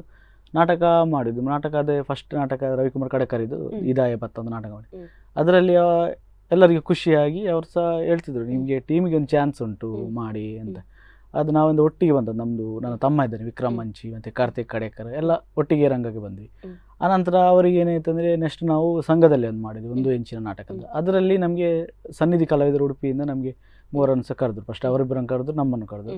ಖುಷಿ ಆಯ್ತು. ಒಂದು ಸಂಘ ಸಂಸ್ಥೆಯ ನಾಟಕ ಗುರುತಿಸ್ತಾ ಇದ್ದಾರೆ, ನಮ್ಮ ಒಂದು ನಟನೆಯನ್ನ ಬೇರೆಯವರು ಕೂಡ ನೋಡಿ ಮೆಚ್ಚುತ್ತಾ ಇದ್ದಾರೆ, ಮತ್ತು ನಮಗೆ ಸಹ ಒಂದು ಅವಕಾಶ ಉಂಟು ಅಂತ ನಮಗೆ ಒಂದು ಖುಷಿ. ಇನ್ನೂ ಸಹ ನಾಟಕ ಮಾಡುವ ಖುಷಿ ಆಯಿತು. ಅದಕ್ಕೆ ಮತ್ತೆ ಸನ್ನಿಧಿ ಕಲಾವಿದರು ಉಡುಪಿ ತಂಡಕ್ಕೆ ನಮ್ಮನ್ನು ಕರೆದ್ರು. ಅದರಲ್ಲಿ ನಾವೊಂದು 5-6 ವರ್ಷ ಅದರಲ್ಲಿ ನಾಟಕ ಮಾಡಿ, ತದನಂತರ ಬಲೆತೆಲಿಪಾಲೆಗೆಲ್ಲ ನಮ್ಮದು ತಂಡ ಹೋಗಿ, ಅಲ್ಲಿಂದ ಬಲೆತೆಲಿಪಿ ಪ್ರೋಗ್ರಾಮ್ ಕೊಡ್ತಾ ಅಭಿನಯ ಕಲಾವಿದರು ಉಡುಪಿ ತಂಡ ಅಂತ ನಮ್ದು ಎಲ್ಲ ಒಟ್ಟಾಗಿ ಮಾಡಿದ ನಂತರ ಈಗ ಅದರಲ್ಲೇ ಸೇವೆ ಮಾಡ್ತಾ ಇದ್ದೇವೆ. ಒಂದು ಖುಷಿ ಅಂತ ಹೇಳಿದರೆ ಅಷ್ಟೇ. ಅಲ್ಲಿಂದ ಸ್ಟಾರ್ಟ್ ಆದಂತಹ ಜರ್ನಿ ಈಗ ಕಂಟಿನ್ಯೂ ಆಗ್ತಾ ಉಂಟು. ನಾವೆನಿಸ್ಲಿಲ್ಲ ಒಂದು ಎಂತ ನಮಗೆ ಈ ಥರ ಹೆಸರು ಸಹ ಬರುತ್ತದೆ ಮತ್ತು ನಮ್ಮನ್ನು ಗುರುತಿಸ್ತಾರೆ ಅಂದರೆ ನಮಗೆ ಒಂದು ಖುಷಿಯಲ್ಲಿ ಒಂದು ನಾಟಕದ ಒಂದು ಇಂಟ್ರೆಸ್ಟ್ ಅಷ್ಟೇ, ಆ ಥರದಲ್ಲಿ ಓದೋದು. ಅದು ಈಗ ನಮಗೊಂದು ಹೆಮ್ಮೆ ಸಹ ಉಂಟು, ಹಾಗಾದರೆ ನಮಗೆ ಹೆದರಿಕೆ ಸಹ ಉಂಟು. ಯಾಕೆಂದರೆ ಒಂದೊಂದೇ ಬರುವಾಗ ಒಂದೊಂದೇ ನಾಟಕ ಹೊಸ ನಮಗೆ ಜವಾಬ್ದಾರಿ ಜಾಸ್ತಿ ಆಗ್ತದೆ. ಇನ್ನೂ ಸಹ ಹೆಚ್ಚು ಬೇಕು ಅಂತ ಹೇಳಬೇಕು. ಒಂದಷ್ಟು ಶೋ ಆಗುವಾಗ ಒಂದು ಪಾತ್ರದಿಂದ ನೀವು ಗುರುತಿಸಲ್ಪಟ್ರೆ ಅದೇ ಹೆಸರು ಅಥವಾ ಅದೇ ಪಾತ್ರ ನಿಮ್ಮ ಜನರ ತಲೆಯಲ್ಲಿ ಕೂತು ಬಿಡ್ತದೆ. ನೀವು ಆ ಪಾತ್ರದಿಂದ ಹೊರಬಂದು ಬೇರೆ ಪಾತ್ರ ಮಾಡಿದ್ದನ್ನು ಅವ್ರು ಒಪ್ಕೊಳ್ಬೇಕಾಗ್ತದೆ ಒಂದರದಾಗಿ. ಮತ್ತೆ ಮುಂದಿನ ನಾಟಕ ಹೇಗೆ ಮಾಡಿ ಅದಕ್ಕಿಂತ ಮೇಲೆ ಕೊಡ್ಬೇಕಾಗ್ತದೆ. ಡೌನ್ ಕೊಟ್ರೆ ಅದ್ರಲ್ಲಿ ಇದಿತ್ತು, ಇದು ಸ್ವಲ್ಪ ಚಪ್ಪೆ ಇತ್ತು, ಆ ತರ ಎಲ್ಲ ಬರ್ತದೆ. ಅದೇ ನಾನು ಕೇಳ್ಪಟ್ಟೆ, ನೀವು ಹಾಸ್ಯಗಾರನಾಗಿ ಬಹಳಷ್ಟು ನಾಟಕಗಳನ್ನ ಮಾಡಿದ್ದೀರಿ. ಅದು ಯಾವುದೇ ಪಾತ್ರ ಇರ್ಬೋದು, ಅಂದ್ರೆ ಯುವಕನಾಗಿ ಮಾಡಿರಬಹುದು ಅಥವಾ ವಯಸ್ಸಾದವರಾಗಿ ಆಗಿರಬಹುದು. ಹಾಸ್ಯದಲ್ಲಿ ಬಹಳಷ್ಟು ಒಂದು ಜನರನ್ನ ಒಂದು ಹೇಳ್ಬೋದು ಹೊಟ್ಟೆ ಹುಣ್ಣಾಗಿಸುವಂತೆ ಹೌದು. ನಗಿಸ್ತಾ ಇದ್ರಿ ನೀವು ಅಂತ. ಸೊ ಅದರ ಬಗ್ಗೆ ಹೇಳಿ ಸರ್. ಅದರಲ್ಲಿ ಅಂದರೆ ನಾವು ಫಸ್ಟ್ಗೆ ಜಾಸ್ತಿ ಸಿಗೋದು ನನಗೆ ಓಲ್ಡ್ ಏಜ್ ಜಾಸ್ತಿ, ಅಜ್ಜನ ಪಾತ್ರ ಇಲ್ಲದ ಅಜ್ಜಿ ಪಾತ್ರ ಮತ್ತು ಲೇಡೀಸ್ ಸಿಗ್ತಿತ್ತು. ಅದರಲ್ಲಿ ಖುಷಿ ಆಗೋದಂದ್ರೆ ಎಂತ ಅಂದರೆ, ಒಂದು ನಾವೀಗ ಎಂತ ಯಾಕೆ ನಟನೆ ಮಾಡ್ತೇವೆ ಅದು ಜನಗಳಿಗೆ, ನಮಗೆ ಹಾಸ್ಯ ಕಲಾವಿದರಿಗೆ ಅಂತ ಅಂದರೆ ಜನಗಳಿಗೆ ರೀಚ್ ಆಗಬೇಕಂದ್ರೆ ಅವರು ಸೈಲೆಂಟ್ ಇದ್ದರೆ ಗೊತ್ತಾಗ್ತದೆ ಅವರಿಗೆ ರೀಚ್ ಆಗಲಿದ್ದು. ಅವರದೊಂದು ಸಿಲ್ಲೆ ಚಪ್ಪಾಳೆ ಬಿದ್ದರೆ ಮಾತ್ರ ಅವರಿಗೆ ಮುಟ್ಟಿದೆ ಅಂತ. ಅದು ಎಂತ ಆಗ್ತದೆ, ಕೆಲವು ಕಡೆಯಲ್ಲಿ ಸ್ವಲ್ಪ ಡಲ್ ಇರುವಾಗ ನಾವು ಸ್ವಲ್ಪ ಜಾಸ್ತಿ ಇದು ಮಾಡ್ತೇವೆ, ಆಗ ನಮಗೆ ಒಂದು ಅವರ ಕಡೆಯಿಂದ ಎಂತ ಪ್ರತಿಕ್ರಿಯೆ ಬಂದರೆ ನಮಗೊಂದು ಖುಷಿ ಆಗ್ತದೆ. ಇಲ್ಲಾಂದರೆ ನಮ್ಮ ಸೋಜಾಪೆ ಅವರ ಇದು ನಮ್ಮದು ಕಲಾಭಿಮಾನಿಗಳಿದ್ದಾರಲ್ಲ ಅವರ ಸಪೋರ್ಟಿಂದ ನಮಗೆ ಹಾಸ್ಯ ಕಲಾವಿದರನ್ನು ಗುರುತಿಸ್ಬೋದು. ನಾವು ಕಾಳಿ ಹಾಸ್ಯ ಕಲಾವಿದರು ಅಂತ ಹೇಳಲಿಕ್ಕೆ ಆಗೋದಿಲ್ಲ, ಯಾಕಂದರೆ ಅವರು ಗುರುತಿಸಿದ್ರೆ ಮಾತ್ರ ನಮ್ಗೆ ಒಂದು ಗೊತ್ತಾಗೋದು. ಹಾಸ್ಯದ ಕ್ರಿಯೆಗೆ ಒಂದು ಪ್ರತಿಕ್ರಿಯೆ ಬೇಕು, ಬೇಕಲ್ವಾ? ಸೊ ಹೌದು, ಅದು ಹೌದು. ಅವರೇ ಕೊಡ್ಲೇಬೇಕು. ಅವರೇ ಕೊಡ್ಬೇಕು. ಅವ್ರು ಕೊಟ್ಟರೆ ಅವರಿಗೆ ತಲುಪಿದೆ ಅಂತ ನಮಗೆ ಗೊತ್ತಾಗ್ತದೆ. ಮತ್ತು ಇದೆಂತ ನಮಗೆ ಟ್ರಾಜಿಡ್ ರೋಲ್ ಸಿಕ್ಕಿದ್ದು ಕಡಿಮೆ, ಒಂದು 2 ನಾಟಕದಲ್ಲಿ ಸಿಕ್ಕಿದೆ, ಅದು ಫುಲ್ಲು ಅಷ್ಟು ಇದಾಗಲಿಲ್ಲ. ಅದು ಸಹ ನಮಗೆ ಓಲ್ಡ್ ಏಜಲ್ಲೇ ಸಿಕ್ಕಿದ್ದು, ಅಂದರೆ ತಂದೆ ಪಾತ್ರ ಆ ಥರದ್ದೆಲ್ಲ. ಅದರಲ್ಲಿ ಎಂತಾಗಿದೆ ಅಂದರೆ ನೆಗಡುವ ಪ್ರತಿಕ್ರಿಯೆ ನಮಗೆ ಬೇಡ, ಅದರಲ್ಲಿ ಕೂಗುವಂಥದ್ದು ಸೈಲೆಂಟ್ ಪ್ರತಿಕ್ರಿಯೆ, ಹಾಗಾದರೆ ಮಾತ್ರ ಅವರಿಗೆ ತಲುಪಿದೆ ಅವರ ಪ್ರತಿಕ್ರಿಯೆ ಅಷ್ಟೇ ಅಂತ. ಅದು 2 ಟೈಪ್ ಉಂಟು. ಆಗ ಎಂತ ಆಗ್ತದೆ, ಟ್ರ್ಯಾಜಿಡಿಯಲ್ಲಿ ಎಂಥ ಸಮಸ್ಯೆ ಅಂದರೆ, ನಾವು ಈಗ ಟ್ರ್ಯಾಜಿಡಿ ಮಾಡ್ತಿದ್ರೆ ಎದುರಲ್ಲಿ ಬೇರೆ ಥರ ಮಾತಾಡಿದ್ರೆ ನಮ್ಗೆ ಗೊತ್ತಾಗ್ತದೆ ಅವರಿಗೆ ನಮ್ದು ಎಂಥದ್ದು ಆಗ್ತಾ ಇಲ್ಲ, ಅವ್ರು ಬೇರೆ ಮಾತಾಡಿ, ಆ ಥರ ಡಿಫರೆನ್ಸ್ ಉಂಟು 2 ಹೌದು. ಸೊ ನೀವೀಗ ಇದು ಈ ಪ್ರವೃತ್ತಿಯಲ್ಲಿ ಎಷ್ಟು ವರ್ಷದಿಂದ ಇದ್ದೀರಿ ಸರ್? ಅಂದ್ರೆ ಎಷ್ಟು ವರ್ಷಗಳಿಂದ ನಾಟಕ ಮಾಡ್ತಾ ಇದ್ದೀರಿ? ನಮ್ದೀಗ 11 ವರ್ಷ ಆಯ್ತು ಈಗ ಅಭಿನಯ ಎಲ್ಲ ಒಟ್ಟಿಗೆ ಸೇರಿ. ಅಭಿನಯ ಬಂದು 7 ವರ್ಷ ಆಯಿತು, 4 ವರ್ಷ ಅದರಲ್ಲಿದ್ವಿ, ಬಟ್ 11 ವರ್ಷ ಜರ್ನಿಯಲ್ಲಿದ್ದೀವಿ ಈಗ. ಸೊ ಅದೇ 11 ವರ್ಷದ ಹಿಂದೆ ಅಂದ್ರೆ ನೀವು ವಿನೋದ್ ಮಂಚಿ ಆಗ ಏನು ನಟನೆ ಮಾಡ್ತಾ ಇದ್ರು, ಈಗ ಏನು ನಟನೆ ಮಾಡ್ತಾ ಇದ್ದೀರಿ, ನಿಮ್ಗೆ ಒಂದು ಹಿಂದೆ ತಿರುಗಿ ನೋಡಿದಾಗ ಏನ್ ಅನಿಸ್ತದೆ ಸರ್? ತುಂಬಾ ಚೇಂಜಸ್ ಉಂಟು, ತುಂಬಾ ಅಂದ್ರೆ ತುಂಬಾ. ಫಸ್ಟ್ಗೆ ಎಲ್ಲ ನಾವೆಂತಂದ್ರೆ ನಾಟಕ ಮಾಡುವ ಸಂಘ ಸಂಸ್ಥೆ ಟೈಪ್ ನಾಟಕ, ಅದ ನಂತರ ನಾವು ಟೀಮ್ಗೆ ಬಂದಾಗ ಒಂದು ಫಸ್ಟ್ ಟೀಮ್ ಸೇರುವಾಗ ಅದು ನಾರ್ಮಲ್ ಆಗಿತ್ತು. ಈಗ ಎಂತ ಆಗಿದೆ ಅಂದ್ರೆ ಇನ್ನೂ ಬೇಕು ಅಂತ ಹೇಳುವವರೇ ಜಾಸ್ತಿ, ಹಾಗಾಗಿ ಇನ್ನೂ ಸಹ ಜವಾಬ್ದಾರಿಯೇ ಜಾಸ್ತಿ ಆಗ್ತಾ ಉಂಟು. ಮುಂಚಿನದಕ್ಕೆ ಈಗ ನೋಡುವಾಗ ನಾವು ಇಷ್ಟು ಮಾಡಿದ್ದೇವಲ್ಲ ನಮಗೆ ಶಾಕ್ ಆಗ್ತಾ ಉಂಟು, ಎಣಿಸ್ಲಿಕ್ಕೆ ಆಗ್ತಿಲ್ಲ, ಆ ಥರ ಆಗಿದೆ. ಅದಕ್ಕೆ ಕಾರಣ ಅಂದರೆ ನಾನಂತ ಹೇಳಲಿಕ್ಕಿಲ್ಲ, ನಮ್ದು ಎಲ್ಲ ಅಭಿನಯ ತಂಡದ ಟೀಮ್ ಸಪೋರ್ಟ್ ಒಳ್ಳೆ ಉಂಟು, ಎಲ್ಲರ ಸೈಡು, ಎಲ್ಲ ಪ್ರತಿಯೊಂದು ಕಲಾವಿದರು, ತಂತ್ರಜ್ಞರು, ಸಂಗೀತ, ಅದಕ್ಕಿಂತ ತುಂಬ ಇವರು ನಮ್ಮದು ಡೈರೆಕ್ಟರ್ ದಿನೇಶ್ ಅತ್ತ ಅವರು ತುಂಬ ಹೆಸರು ಮಾಡಿದವರು, ನಾಟಕ ರಂಗದಲ್ಲಿ ದಿಗ್ಗಜರು ಅವರದ ಒಂದು ನಿರ್ದೇಶನದಲ್ಲಿ ನಾವು ಈಗ ಅಭಿನಯ ಮಾಡ್ತಿದ್ದೇವೆ. ನಮಗೆ ಮತ್ತೆ ಬ್ಯಾಕ್ ಸಪೋರ್ಟ್ ಆಗಿ ದಿಗ್ಗಜರು ಸಪೋರ್ಟ್ ಮಾಡಿದ್ರೆ, ಅವರು ಇರ್ಲಿ ನಾನು ಮಾಡಿಕೊಡ್ತೇನೆ ಅಂತ ಹೇಳಿದ್ರೆ ಬಹುಶಃ ಹೀಗೆ ಮೇಲೆ ಬರ್ತಿರುವಂತಹ ಅಥವಾ ಮುಂದೆ ಹೋಗ್ತಿರುವಂತಹ ಪ್ರತಿಭೆಗಳಿಗೆ ಬಹಳಷ್ಟು ಅವಕಾಶ ಕೊಟ್ಟ ಹಾಗೆ ಆಗ್ತದೆ. ಹೌದು, ತುಂಬಾ ಅವಕಾಶ ಕೊಟ್ಟಾಗ. ಯಾಕಂದ್ರೆ ಕಲಾವಿದರಿಗೆ ಕೆಲವು ಕಡೆಯಲ್ಲಿ ಸಪೋರ್ಟ್ ಇರೋದಿಲ್ಲ, ಸಪೋರ್ಟ್ ತುಂಬಾ ಕಷ್ಟ ಇದೆ. ಅದು ಎಂತ ಅದರಲ್ಲಿ ಎಂತ ಉಂಟು, ಇದರಲ್ಲಿ ಎಂತ ಉಂಟು ಅಂತ. ಅದು ನಾನೊಂದು ಹೇಳ್ತೇನೆ ಅಂದ್ರೆ, ನಾಟಕ ಒಂದು ವೇದಿಕೆಗೆ ಒಂದು ಬಂದು 3 ಗಂಟೆ ಹೊತ್ತಿಗೆ ನಾವು ಏನು ಮಾಡ್ತೇವೆ ನಟನೆ, ಆ ನಟನೆ ಮಾಡುವಾಗ ನಮ್ಮ ಮನಸ್ಸಲ್ಲಿ ಏನೇ ಬೇಜಾರು ಬೇಸರ ಏನಾದಿದ್ರೆ ಸಹ ಆ 3 ಗಂಟೆ ಹೊತ್ತು ಏನು ಗೊತ್ತಾಗಲ್ಲ. ನಮ್ಮ ತಲೆಯಿರುವುದು ಆ ಕಲಾಭಿಮಾನಿಗಳನ್ನು ನಗಡಿಸ್ಬೇಕು, ನಾಟಕ ಚಂದ ಮಾಡಿ ಕೊಡಬೇಕು, ಅಂದ್ರೆ ನಮ್ಮ ಹಣ ಕೊಟ್ಟೆಲ್ಲ ಕಳಿಸಿರ್ತಾರೆ, ತಂಡಕ್ಕೆ ಇಷ್ಟು ಕೊಟ್ಟು ಕಳಿಸ್ತಾರೆ, ಅವರಿಗೆ ಒಂದು ಖುಷಿ ಪಡ್ಬೇಕು, ಅದೇ ಇರ್ತದೆ. ಬ್ಯಾಕ್ ಸ್ಟೇಜ್ ಅಲ್ಲಿ ಎಷ್ಟೇ ಕಷ್ಟ ಇದ್ರು, ಕಣ್ಣಲ್ಲಿ ನೀರಿದ್ರು ಹಾಸ್ಯಗಾರ ಸ್ಟೇಜ್ ಮೇಲೆ ಬಂದು ಹಾಸ್ಯವನ್ನೇ ಮಾಡಬೇಕು. ಆ ಥರದ್ದೆಲ್ಲ ನಮ್ಮ ಇದರಲ್ಲಿ ತುಂಬಾ ಆಗಿದೆ. ಆದರೆ ಒಂದು ಏನಾಗ್ತದೆ, ಆ 3 ಗಂಟೆ ಹೊತ್ತು ಮುಖಕ್ಕೆ ಬಣ್ಣ ಹಾಕಿ ರಂಗದ ಮೇಲೆ ಬಂದ ಮೇಲೆ ಅದು ಯಾವ ಸಹ ತಲೆಯಲ್ಲಿ ಇರುವುದಿಲ್ಲ, ಒಂದೇ ತಲೆಯಲ್ಲಿ ಯಾಕೆ ನಾಟಕ ಚಂದ ಮಾಡಿ ಕಲಾಭಿಮಾನಿಗಳನ್ನು ಖುಷಿ ಪಡಿಸ್ಬೇಕಂತ ಒಂದೇ ಇದು ನಮ್ಮಲ್ಲಿ ಇರ್ತದೆ ಫುಲ್ಲು. ಸೊ ಈಗ ಅಭಿನಯ ಶಾರದೆ ಎನ್ನುವಂತಹ ಬಿರುದು ಬಂದಿದೆ ನಿಮಗೆ, ಕೇಳಿ ಬಹಳಷ್ಟು ಖುಷಿ ಆಯ್ತು ಸರ್. ಮೊದಲು ಅದಕ್ಕೆ ಕಂಗ್ರಾಟ್ಸ್ ಹೇಳಲಿಕ್ಕೆ ಇಷ್ಟಪಡ್ತೇನೆ. ಆ ಪ್ರಶಸ್ತಿ ಬಂದು ಎಷ್ಟು ವರ್ಷ ಆಯ್ತು, ಮತ್ತೆ ಆ ಪ್ರಶಸ್ತಿ ತೆಗೆದುಕೊಂಡಂತಹ ಪಾತ್ರ ಯಾವುದು, ಆ ದಿನ ಪ್ರಶಸ್ತಿ ತೆಗೆದುಕೊಂಡಂತಹ ದಿನ ಹೇಗಿತ್ತು? ಅದಂದ್ರೆ ಫೆಬ್ರವರಿ ತಿಂಗಳಲ್ಲಿ 23 ತಾರೀಕಿಗೆ ನನಗೆ 2 ವರ್ಷ ಆಗ್ತದೆ ಪ್ರಶಸ್ತಿ ಸಿಗ್ತದೆ ಅಂತ ನಮಗೆ ಗೊತ್ತಿರಲಿಲ್ಲ. ಯಾಕಂದರೆ ಸಂಘಟನೆಯವರು ಫೋನ್ ಮಾಡಿದರು, ಅವರು ಸಹ ಅದರಲ್ಲಿ ಈ ಸಂದರ್ಭದಲ್ಲಿ ಥ್ಯಾಂಕ್ಸ್ ಹೇಳಬೇಕಂದ್ರೆ ಗಂಗಾಧರ್ ಅಂತ, ಗಂಗಣ್ಣ ಅಂತ ಕರೆಯೋದು ನಾವು, ಮದಗದವರು. ಅವ್ರು ನಮ್ಮದು ನಾಟಕ ಎಲ್ಲಿದ್ದು ಸಹ ಬರ್ತಾರೆ, ಅಂದರೆ ನಮ್ಮದು ಒಂದು ಅಭಿಮಾನಿ ಅಂತ ಹೇಳ್ಬೋದು, ತಂಡದ ಸಹ ಅಭಿಮಾನಿ, ನಮ್ಮದು ಸಹ ಅಭಿಮಾನಿ. ಅವರು ಫೋನ್ ಮಾಡಿ ಹೇಳಿದ್ರು, ಈ ಥರ ಒಂದು ಚಿಕ್ಕದೊಂದು ಸ್ಮರಣಿಕೆ ಒಂದು ನಿಮಗೆ ಕೊಡಲಿಕ್ಕೆ ಉಂಟು ನಾಟಕದ ದಿವಸ, ಅದು ನಾಟಕದ ಮಿಡ್ಲಲ್ಲಿ ಸ್ವಲ್ಪ ಅದು ಕೊಡಿ, ನಿಮ್ಮದು ಏನಾದರೂ ಇದ್ದರೆ ಬಯೋಡೇಟಾ ಇದ್ದರೆ ಕಳಿಸಿ ಅಂತ ಹೇಳಿದರು. ಅದಕ್ಕೆ ನಾನು ಹೇಳಿ, ನಂದು ಬಯೋಡೇಟಾ ಅಷ್ಟೊಂದು ಯಾರು ಸಹ ಇರಲಿಲ್ಲ, ನನಗೆ ಬಯೋಡೇಟಾ ಕೊಡಲಿಲ್ಲ, ನಮ್ದು ಅದೇ ಇಲ್ಲ. ಅದಕ್ಕೆ ನಾನಂತ ನಂದು ಏನೇನೆಲ್ಲ ಉಂಟು ಅದು ಬರೆದು ಕಳಿಸಿದ್ದೆ ಅಷ್ಟೇ. ಮತ್ತು ಅವರು ಸನ್ಮಾನ ಉಂಟಾಗಲಿ ಬೇರೆ ಯಾವುದು ಉಂಟಾಗಲಿ ಎಂತೆಲ್ಲ ಒಂದು ಗೌರವ ಉಂಟು ಅಂತ ಹೇಳಿದರು ಅಷ್ಟೇ. ಆ ಟೈಮೇ ನಮ್ಗೆ 1 ತಿಂಗಳು ಮುಂಚೆ ಫೋನ್ ಮಾಡಿದರು, ಅದು ನಮ್ಮ ತಂಡದವರು ಕಾರ್ತಿಕ್ಗೆ ಫೋನ್ ಮಾಡಿದ್ರು. ನಾನು ಪುನಃ ಕಾರ್ತಿಕ್ಗೆ ಫೋನ್ ಮಾಡಿದೆ, ಯಾಕಂದರೆ ಅವ್ರು ನನಗೆ ಫೋನ್ ಮಾಡಿದ್ದಾರೆ, ನನಗೆ ಡೌಟ್ ಅವ್ರು ಮಿಸ್ ಆಗಿ ಫೋನ್ ಮಾಡಿದ್ದಾರೆ ಏನೋ ಗೊತ್ತಿಲ್ಲ. ಯಾಕಂದರೆ ಎಲ್ಲ ಒಳ್ಳೆಯ ಪ್ರತಿಭೆಗಳಿದ್ದಾರೆ ನಮ್ಮ ಅಭಿನಯದಲ್ಲಿ, ನಾನಂತಲ್ಲ ನನಗಿಂತ ಮೇಲೆಯವರಿದ್ದಾರೆ, ತುಂಬ ಹೆಚ್ಚಿನವರಿದ್ದಾರೆ. ಹೆಸರು ಹೇಳಿದರೆ ಒಬ್ಬರಿಗೆ ಬೇಜಾರಾಗ್ತದೆ, ಸರ್ವರ್ಸ್ ನನಗೆ ಡೌಟ್ ಆಯಿತು. ಯಾಕಂದರೆ ಒಬ್ಬರು ನಮಗಿಂತ ಮೇಲೆ ಇದ್ದ ನಾವು ಎಣಿಸಿರ್ತೇವೆ, ಅದು ಮತ್ತೆ ಅವರಿಗೆ ಹೇಗೆ ಎಣಿಸ್ಬೋದು. ಅದಕ್ಕೆ ಹೇಳಿ ಇಲ್ಲ ಅವ್ರು ಹೇಳಿದ್ರು ನನಗೆ ಸಹ ಫೋನ್ ಮಾಡಿದರು, ನಿನ್ನದೇ ನಾನೇ ನಂಬರ್ ಕೊಟ್ಟದ್ದು. ಮತ್ತು ನಾನು ಆಮೇಲೆ ಬಯೋಡಾಟಾ ಕಳಿಸಿದೆ. ಬಯೋಡಾಟಾ ಕಳಿಸಿದ್ದು ನನಗೆ ಸದೇಶ ನಾನು ಏನು ಗುರುತಿಸಿದ್ರು, ನಾನು ಏನು ಮತ್ತೆ ಆಯ್ತಾ 1 ತಿಂಗಳು ಮುಂಚೆ ಹೇಳಿದ್ರು. ಆ ಸಿಚುವೇಶನಲ್ಲಿ ಹೇಗಿತ್ತು ಅಂದರೆ, ನಾನು ಹೇಳಿದರೆ ಎಷ್ಟು ಇದಿತ್ತು ಅಂದರೆ, ಆ ದಿವಸ 2 ದಿವಸ ಮುಂಚೆ ನನಗೆ ಅದು ಮೇಯಲ್ಲಿ ಅಮ್ಮ ಬಿತ್ತಿತ್ತು, ಚಿಕನ್ ಪಾಕ್ಸ್ ಬಿತ್ತಿತ್ತು.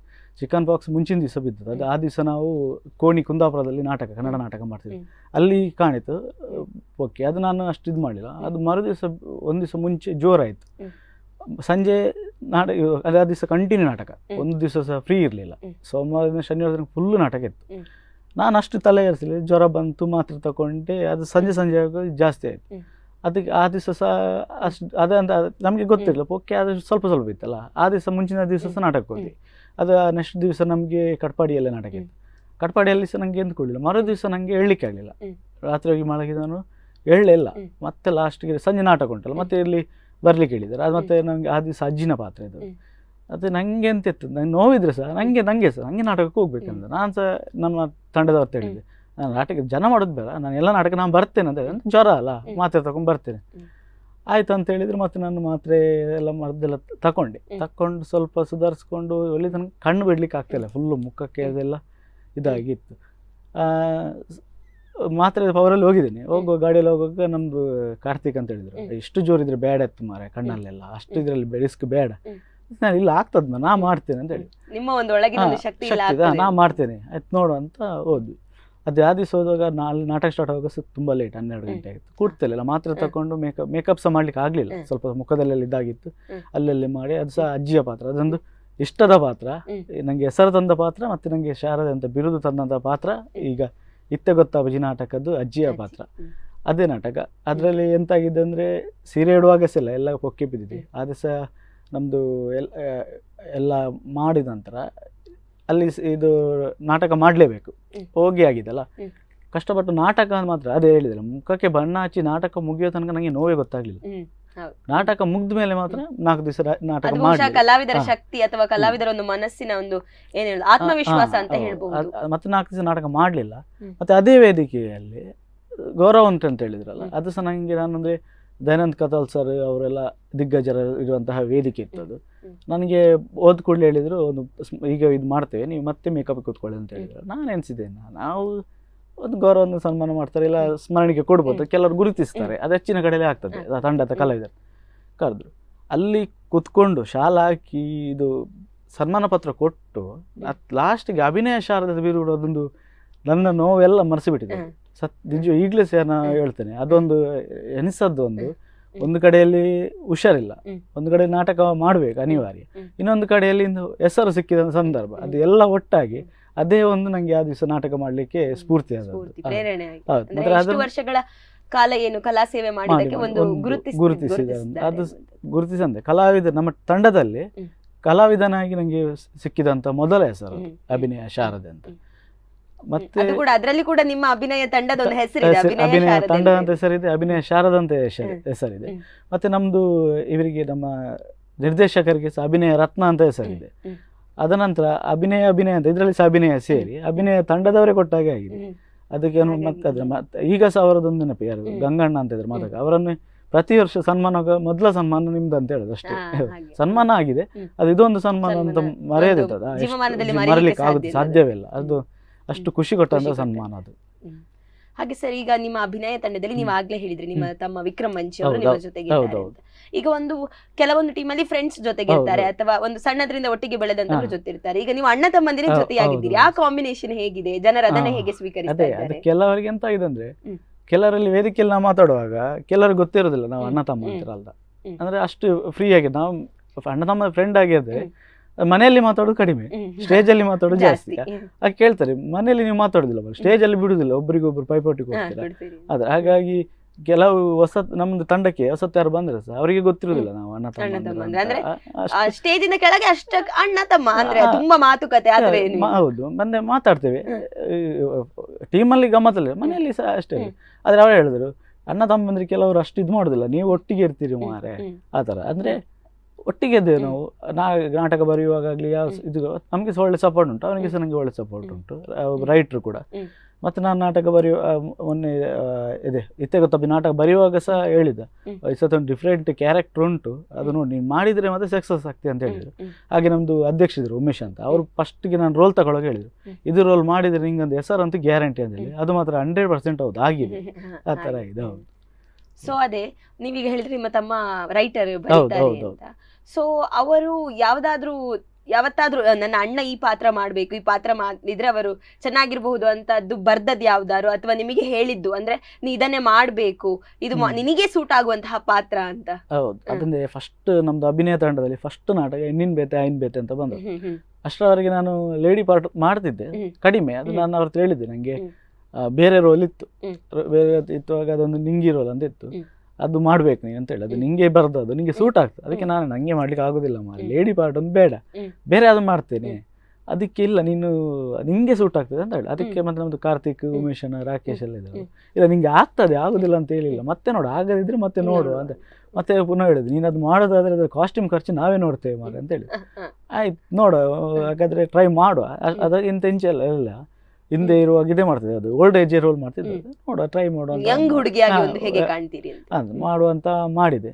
ಅದು ಸಹ ಅದು ಮಾತಾಡಲಿಕ್ಕೆ ಕನ್ನಡ ಅಂದರೆ ಉತ್ತರ ಕನ್ನಡದ ಇದರ ಸ್ಟೈಲಲ್ಲಿ ಅದು ಮಾಡಿದೆ. ಅದು ಮಾತ್ರ ಫಸ್ಟ್ ನಾಟಕ ಒಳ್ಳೆ, ಅದು ಸಹ ಒಳ್ಳೆ ಹೆಸರು ಮಾಡಿಕೊಟ್ಟಿದೆ. ಅದರ ನಂತರ ನನಗೆ ಇತ್ತೆಗೊತ್ತಾಪಜಿ ನಾಟಕ ಬರೋ ತನಕ ಸಹ ನನಗೆ ಅದೇ ಹೆಸರಿದ್ದದ್ದು, ನಿಂಗಿ ಅಂತಲೇ ಇದ್ದದ್ದು. ಅದು ಈಗ ಚೇಂಜ್ ಆಗಿ ಈಗ ಅಜ್ಜಿ ಆಗಿದೆ, ಅದು ಉಂಟು. ಮುಂಚಿನ ನಂಗೆ ಈಗ ಅಜ್ಜಿ ಅಂತ ಆ ಥರ ಅದೆರಡು ರೋಲು ಮರಲಿಕ್ಕೆ, ಅದು ಫಸ್ಟ್ ಮಾಡಿದಂತಹ ರೋಲು, ಇದು ಈಗ ಹೆಸರು ತಂದು ಒಟ್ಟು ಆ ಪಾತ್ರ ಸಹ ಒಳ್ಳೆ ಬಂದಿದೆ, ಈ ಪಾತ್ರ ಸಹ ಒಳ್ಳೆ, ಮತ್ತೆ ಸಬ್ಜೆಕ್ಟ್ ಒಳ್ಳೆ ಕೊಟ್ಟಿದೆ. ಇಷ್ಟವ್ರಿಗೆ ಯಾರು ಸಹ ಒಳ್ಳೇದಿಲ್ಲ ಅಂತೆಲ್ಲ, ಒಳ್ಳೇದಾಗಿದೆ. ಒಂದು ಅದು ನಮಗೆ ಸೂಟ್ ಆಗುವಂಥ ರೋಲ್ ಕೊಡ್ತಾರೆ, ಅದು ಬೇಡ ಇದು ಬೇಡ ಅಂತ ಹೇಳಿದ್ರೆ ಕೊಡುವಾಗ ಏನಾದ್ರು ಒಂದು ಏಮ್ ಇಟ್ಟೆ ಕೊಡ್ತಾರೆ, ನಿಮ್ಮ ಒಂದು ಕೆಪಾಸಿಟಿ ನೋಡಿ ನಿಮಗೆ ಇದು ಮಾಡ್ಲಿಕ್ಕೆ ಆಗ್ತದೆ ಅನ್ನುವಂಥದ್ದನ್ನೇ ಕೊಡ್ತಾರೆ. ಹೌದು. ಇನ್ನಷ್ಟು ಮಾತನಾಡೋಣ ಸರ್, ಅದಕ್ಕಿಂತ ಮುಂಚೆ ಮತ್ತೊಂದು ವಿರಾಮ ತೆಗೆದುಕೊಳ್ಳೋಣ. ಸೊ ನೋಡಿದ್ರಲ್ಲ ವೀಕ್ಷಕರೇ, ಇನ್ನಷ್ಟು ಮಾತನಾಡಲಿಕ್ಕಿದೆ ನಮ್ಮ ಅಭಿನಯ ಶಾರದೆಯೊಂದಿಗೆ. ಅದಕ್ಕಿಂತ ಮುಂಚೆ ಒಂದು ಪುಟ್ಟ ವಿರಾಮ.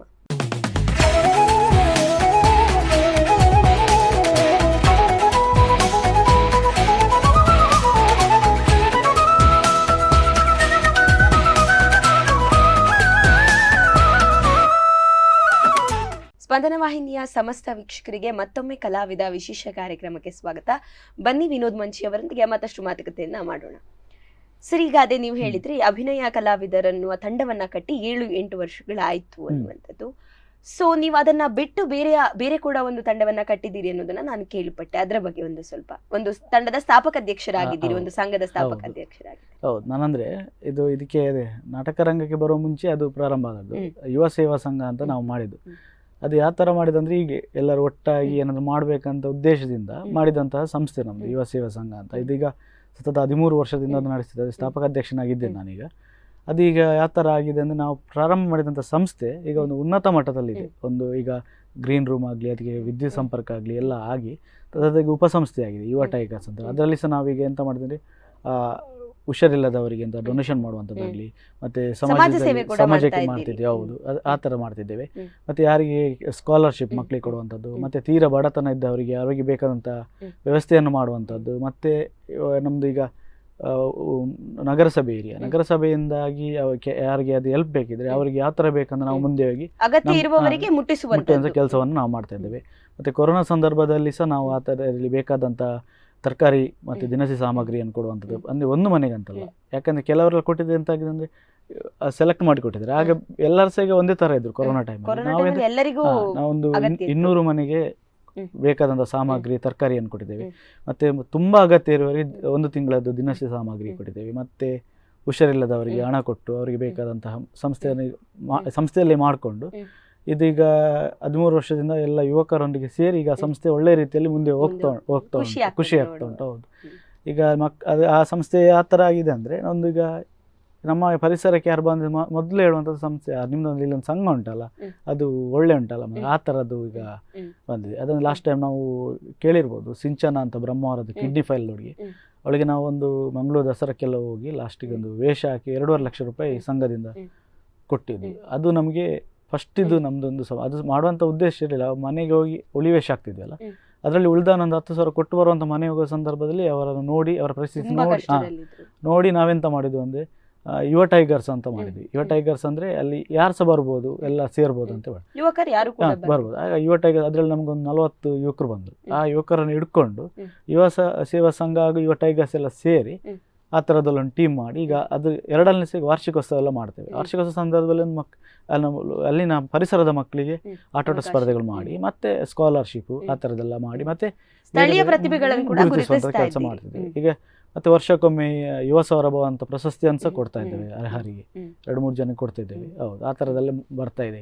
ಮತ್ತು ನಮ್ಮ ಸಂಘ ಸಂಸ್ಥೆ ಡೆವಲಪ್ ಆದ ಹಾಗೆ ಅಲ್ಲಿದ್ದೀಗ ನಮ್ಮ ಪರಿಸರದ ಸಹ ಡೆವಲಪ್ಮೆಂಟ್ಸ್ಗೆ ನಾವು ತಲೆ ಕೊಡ್ತಿದ್ದೇವೆ, ಬೇಕಾದಂಥ ವ್ಯವಸ್ಥೆಯನ್ನು ಸಹ ಮಾಡ್ತಾ ಇದ್ದೇವೆ. ಈಗ ಸಾಂಸ್ಕೃತಿಕವಾಗಿ ಹಾಗೆ ಸಾಮಾಜಿಕವಾಗಿ ಕೂಡ ನೀವು ನಿಮ್ಮ ಚಟುವಟಿಕೆಗಳನ್ನು ಮುಂದುವರಿಸ್ತಾ ಇದ್ದೀರಿ.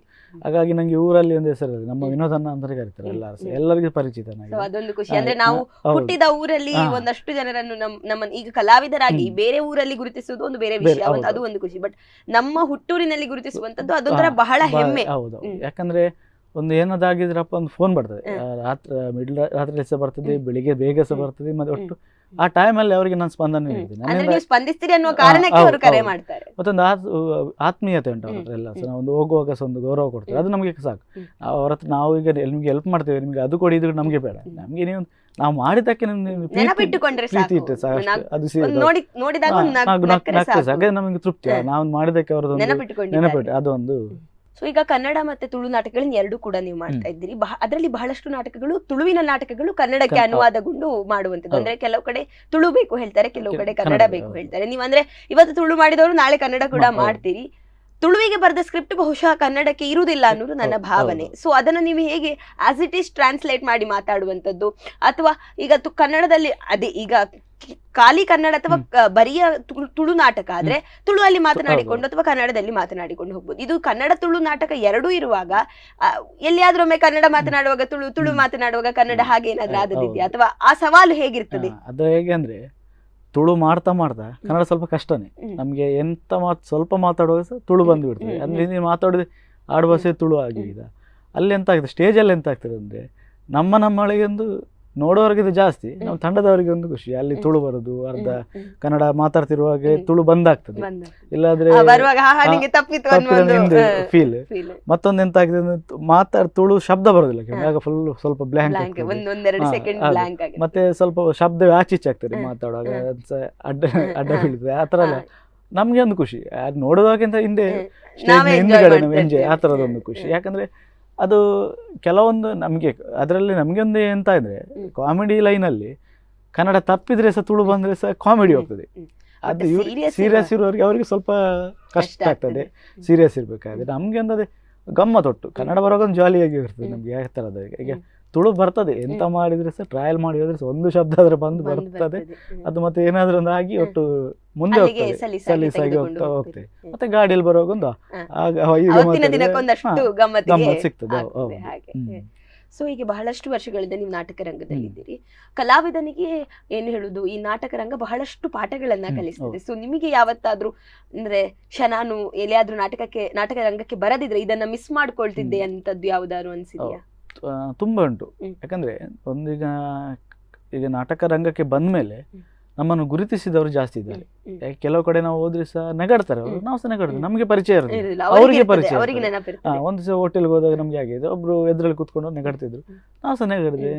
ನಾನು ಮತ್ತೆ ತಲೆ ನಮಗೆ ಮಾತಾಡ್ಲಿಕ್ಕೆ ಕೇಳಿದ್ರೆ ಕೆಲವು ಪರಿಚಯ ಇದ್ದವ್ರಿಗೆ ಮಾಡ್ತಾರೆ. ಮತ್ತೆ ಲಾಸ್ಟ್ ನಂಗೆ ಪರಿಚಯ ಆಗಲಿಲ್ಲ, ಅವರೇ ಬಂದು ಹೇಳಿದ್ರು, ನೀವು ಬರಂದೆ ಕುಲ್ಲಯ್ಯ ನಾಟಕದಲ್ಲಿ ಕೃಷ್ಣ ಪಾತ್ರ ನೀವೇ ಮಾಡಿದಲ್ಲ, ಒಳ್ಳೇದಾಗಿದೆ ಅಂತ. ನಮಗೆ ಒಂದು ಖುಷಿ, ನಮ್ಮನ್ನು ನೋಡೋರಿದ್ದಾರೆ, ಗುರುತಿಸೋರಿದ್ದಾರೆ, ಅದೊಂದು ಖುಷಿ. ಇಲ್ಲಾಂದ್ರೆ ನಾವು ಈಗ ನಮ್ದೇ ಕೆಲಸ ನಮ್ದೇ ನೋಡ್ಕೊಂಡ್ರೆ ನಮ್ಮನ್ನು ಗುರುತಿಸೋರಿಲ್ಲ, ಅದು ಯಾರ ಆಗಿರೋದು. ಈಗ ಎಂತ ಆಗಿದೆ ಅಂದ್ರೆ ವಿನೋದ್ ಮಂಚಿ ಅಂತ ಇವರು ಅವರು ಮಾರೆ ತಂಡದವರು ನೋಡಿದ್ದೇವೆ, ನಾಟಕದವರು, ಮತ್ತೆ ಸಂಘ ಸಂಸ್ಥೆಯಲ್ಲಿ ಇದ್ದಾರೆ, ಅವರೆಲ್ಲ ಪರಿಚಯ ಉಂಟು. ಆ ಥರದೊಂದು ಫೀಲ್. ಆದರೆ ನಮ್ಗೆ ಎಂತ ಇದೆ, ನಾಟಕ ರಂಗಕ್ಕೆ ಬಂದ ಮೇಲೆ ನಾವು ಒಂದು ಮಟ್ಟಕ್ಕೆ ಬಂದಿದ್ದೇವೆ ಅಂತ ಜಾಸ್ತಿ ಆಗಿದೆ. ಹೌದು, ಅದು ಒಂದು ಖಂಡಿತವಾಗಿ ಸಹ. ಮತ್ತೊಂದು ಎಂತ ಆಗಿದೆ ಅಂದ್ರೆ ಖುಷಿ ಉಂಟು, ಒಂದು ನೆಮ್ಮದಿ ಉಂಟು. ಒಂದು ತಂಡದಲ್ಲಿ ಎಂತ ಆಗ್ತದೆ ಅಂದ್ರೆ ಒಂದಿಗೆ ನಾಟಕ ಮಾಡಿ ಬರುವಾಗ ಅಲ್ಲಿ ಒಂದೊಂದು ಪರಿಸರ ಒಂದೊಂದು ಥರ ಇರ್ತದೆ, ಒಂದು ಒಳ್ಳೊಳ್ಳೆ ಅನುಭವ ಸಿಗ್ತದೆ. ಇವತ್ತಿದ್ದ ಪರಿಸರ ನಾಳೆ ಇರೋದಿಲ್ಲ, ನಾಳೆದು ಇನ್ನೊಂದು ಇರೋದಿಲ್ಲ, ಒಂದೊಂದು ಥರದ್ದು ಇರ್ತಾರೆ. ಎಲ್ಲ ಪರಿಸ್ಥಿತಿಗೆ ಹೊಂದಾಣಿಕೆ ಮಾಡುವಾಗ ಏನೋ ಒಂದು ನೆಮ್ಮದಿ ಇರ್ತದೆ. ಹೌದು, ಏನು ಒಂದು ಫ್ಯಾಮಿಲಿ, ಒಂದು ಎಕ್ಸ್ಟೆಂಡೆಡ್ ಫ್ಯಾಮಿಲಿ ಹಾ. ನಮಗೋಸ್ಕರ ಇದೆ ಅನ್ನುವಂಥದ್ದು ಕೂಡ ಒಂದಿರ್ತದೆ. ತುಂಬಾ ಈಗ ಸಿಗ್ತದೆ. ನಾಟಕದ ತಂಡ ಅಂದ ಕೂಡಲೇ ಯಾವುದೇ ಒಂದು ಸಾಂಸ್ಕೃತಿಕ ಕಾರ್ಯಕ್ರಮಗಳನ್ನ ನೀಡುವ ತಂಡ ಅಂದ್ರೆ ಅದು ಹೇಗೆ ಮನೆಯವರು ಇರ್ತೇವೋ ಹಾಗೆ ಅದು ಕೂಡ ಒಂದು ಮನೆ ಅಂತ ಹೌದು, ಹೇಳ್ಬಹುದು. ಹೌದು, ಸೊ ಅವರದ ಸಪೋರ್ಟ್ ಎಲ್ಲ ಹೇಗಿದೆ ಸರ್ ನಿಮಗೆ? ನಮ್ದು ಅಂದ್ರೆ ಈಗ ನೀವು ಅದೇ ಹೇಳಿದ್ರು, ಒಂದೊಂದ್ ದಿನ ಹುಷಾರಿರುವುದಿಲ್ಲ, ಆ ಟೈಮಲ್ಲಿ ಅವರ ಸಪೋರ್ಟ್ ತುಂಬಾ ಇಂಪಾರ್ಟೆಂಟ್ ಆಗ್ತದೆ. ಎಲ್ಲಿಯಾದ್ರೂ ನಾವು ಸ್ಟೇಜ್ ಅಲ್ಲಿ ಕೆಲವೊಮ್ಮೆ ಬ್ಲಾಂಕ್ ಆಗ್ತೇವೆ, ಅದನ್ನ ಅವರು ಕ್ಯಾರಿ ಮಾಡದಿದ್ರೆ ಅದು ಕೂಡ ತುಂಬಾ ಪ್ರಾಬ್ಲಮ್ ಆಗ್ತದೆ. ಅದು ತುಂಬಾ, ಯಾಕಂದ್ರೆ ಈಗ ವೇದಿಕೆಯಲ್ಲಿ ಈಗ ಹುಷಾರಿರುವಾಗ ನಮ್ಗೆ ಒಂದು ಶಬ್ದ ತಪ್ಪಿಸಿ ಎದುರು ನಾವು ತಗೊಂಡು ಹೋಗ್ಬೇಕು, ಇಲ್ಲಾಂದ್ರೆ ಅಲ್ಲಿ ಬ್ಲಾಂಕ್ ಆಗ್ತಾರೆ. ಅದ್ರಲ್ಲಿ ನಮ್ಗೆ ತಂಡದ ಎಲ್ಲರೂ ಸಹ ಅದರಲ್ಲಿ ತೊಂದರೆ ಇಲ್ಲ. ನಮ್ದೀಗ ವಿಕ್ರಮ್ ಮಂಚೂರ್ ಸ್ಕ್ರಿಪ್ಟ್ ರೈಟರ್ ಅವರೊಂದು ಅಲರ್ಟ್ ಆಗಿರ್ತಾರೆ, ಮತ್ತೆ ರಾಕೇಶ್ ಇದ್ದಾರೆ, ಮತ್ತೆ ಕಾರ್ತಿಕ್, ಮತ್ತೆ ಸ್ವಲ್ಪ ಇದಾದ್ರೆ ಕಾರ್ತಿಕ್ ಮ್ಯೂಸಿಕಲ್ಲಿ ಏನಾದರೂ ಮಾಡ್ತಾರೆ. ಮತ್ತೆ ನಮ್ಮ ತಂಡದ ಹಿರಿಯ ಕಲಾವಿದರಿದ್ದಾರೆ, ನಾಗರಾಜ್ ವರ್ಕಾಡಿ ಅಂತ, ಮತ್ತೆ ಉಮೇಶ್ ಅಣ್ಣ, ಅವರೆಲ್ಲ ಓವರಾಲ್ ಆಗಿ ಒಂದು ತಗೊಂಡೋಗ್ತಾರೆ. ಒಂದು ಕೆಲವೊಮ್ಮೆ ಆಗ್ತದೆ ನಮಗೆ ಕಂಟಿನ್ಯೂ ನಾಟಕ ಇರುವಾಗ, ನಮ್ಮದು ಲೇಡಿ ಆರ್ಟಿಸ್ಟಿಗೆ ಒಮ್ಮೆ ಆಗಿ ನಾಟಕ ಲಾಸ್ಟ್ ಸೀನ್ ಬಾಕಿ ಉಂಟು, ಹಿಂದೆ ಬಂದು ತಲೆ ತಿರುಗಿ ಬಿದ್ದಾಗಿದೆ, ಇಲ್ಲಿ ಮ್ಯೂಸಿಕ್ ಚಾಲಾಗಿದೆ, ಒಳಗೆ ಹೋಗ್ಬೇಕು, ಎಂತ ಮಾಡೋದು, ಆ ಥರ ಪರಿಸ್ಥಿತಿ ಇರುವಾಗ ಎಲ್ಲರೂ ಒಟ್ಟಾಗಿ ಅದಕ್ಕೆ ಬೇಕಾದಂಥ ವ್ಯವಸ್ಥೆ ಮಾಡಿ, ಮ್ಯೂಸಿಕ್ ಸ್ವಲ್ಪ ಸಾಂಗ್ ಜಾಸ್ತಿ ಹಾಕಿ ಅವರನ್ನು ರೆಡಿ ಮಾಡಿ ಕಳಿಸಿ, ನಾಟಕ ಕೂಡ ಆದ ನಂತರ ಸೀದಾ ಆಸ್ಪತ್ರೆಗೆ ತಗೊಂಡೋದಂತ ಅಂಥ ಸನ್ನಿವೇಶ ಆಗಿದೆ. ಅದಿಲ್ಲಿ ನಮ್ಮ ಉಡುಪಿ ಇದ್ದದ್ದು, ಅದು ನಾರ್ಮಲ್. ಅದಿದ್ರೆ ಒಂದು ಈಗಂತ ಫೇಸ್ಬುಕ್ ವಾಟ್ಸಪ್ ಲೈವ್ ಅಲ್ಲಿ ಆತ್ಮೀಯತೆ ಕಡಿಮೆ ಆಗ್ತದೆ, ಇದರಲ್ಲಿ ಆತ್ಮೀಯತೆ ಒಟ್ಟಾಗ್ತದೆ, ಎಲ್ಲರೂ ಒಂದೇ ಭಾವನೆಯಲ್ಲಿ ನೋಡ್ತಾರೆ. ಅದೊಂದು ಇವತ್ತು ಈಗ ಕಂಟಿನ್ಯೂಸ್ ನಾಟಕಗಳಿದ್ರೆ ನಾಳೆ ಸಿಗುವ ಒಂದು ಖುಷಿ ಇರ್ತದೆ. ಮತ್ತೆ ನಾಳೆ ಹೋಗುವಾಗ ಅಂದ್ರೆ ಫ್ರೆಶ್ ಮೈಂಡ್, ಇವತ್ತು ಇದು ಬರಂದಗುಳಿ ನಾಟಕ ಆದ್ರೆ ನಾಳೆ ಇತ್ತು ಗೊತ್ತಾ ಈ ನಾಟಕ, ಇನ್ನೊಂದು ಬೇರೆ ಬೇರೆ ನಾಟಕ ಇರುವಾಗ ಬೇರೆ ಬೇರೆ ಸ್ಟೈಲ್ ಅಲ್ಲಿ ಇರ್ತದೆ. ಮತ್ತೆ ಒಂದೇ ನಾಟಕ ಆದ್ರೂ ಕೂಡ ಮಾಡುವಂತಹ ಸ್ಥಳಗಳು ಬೇರೆ ಆದ ಕಾರಣ, ಜನರು ಬೇರೆ ಆದ ಕಾರಣ ಅದರಲ್ಲಿ ಒಂದು ಹೊಸತನ ಇರ್ತದೆ. ಮತ್ತೆ ಕೆಲವು ಕಡೆ ಏನಾಗ್ತದೆ ಅಂದ್ರೆ ಕೆಲವು ಕಡೆಯಲ್ಲಿ ಆಡಿಯನ್ಸ್ ಹೇಗಿರ್ತಾರೆ, ಸೈಲೆಂಟ್ ಇರ್ತಾರೆ, ಬೇಕಾದಕ್ಕೆ ನಗಾಡ್ತಾರೆ, ನಾರ್ಮಲ್ ಆಗಿ. ಕೆಲವು ಕಡೆಯಲ್ಲಿ ಸ್ವಲ್ಪ ಎಂಜಾಯ್ ಮಾಡೋರು, ಹಾಗೆ ಪರಿಸ್ಥಿತಿಗೆ ನಾವು ಸಹ ಹೊಂದಾಣಿಕೆ ಆಗ್ಬೇಕಾಗ್ತದೆ. ಸೊ ಈಗ ಇಷ್ಟೊತ್ತು ಕಲಾವಿದ ವಿನೋದ್ ಮಂಚಿ ಅವರ ಜೊತೆ ಮಾತನಾಡಿದ್ವಿ. ಅವರ ಅಭಿನಯದ ಒಂದು ತುಣುಕನ್ನ ಈಗ ನೋಡ್ಕೊಂಡು ಬರೋಣ.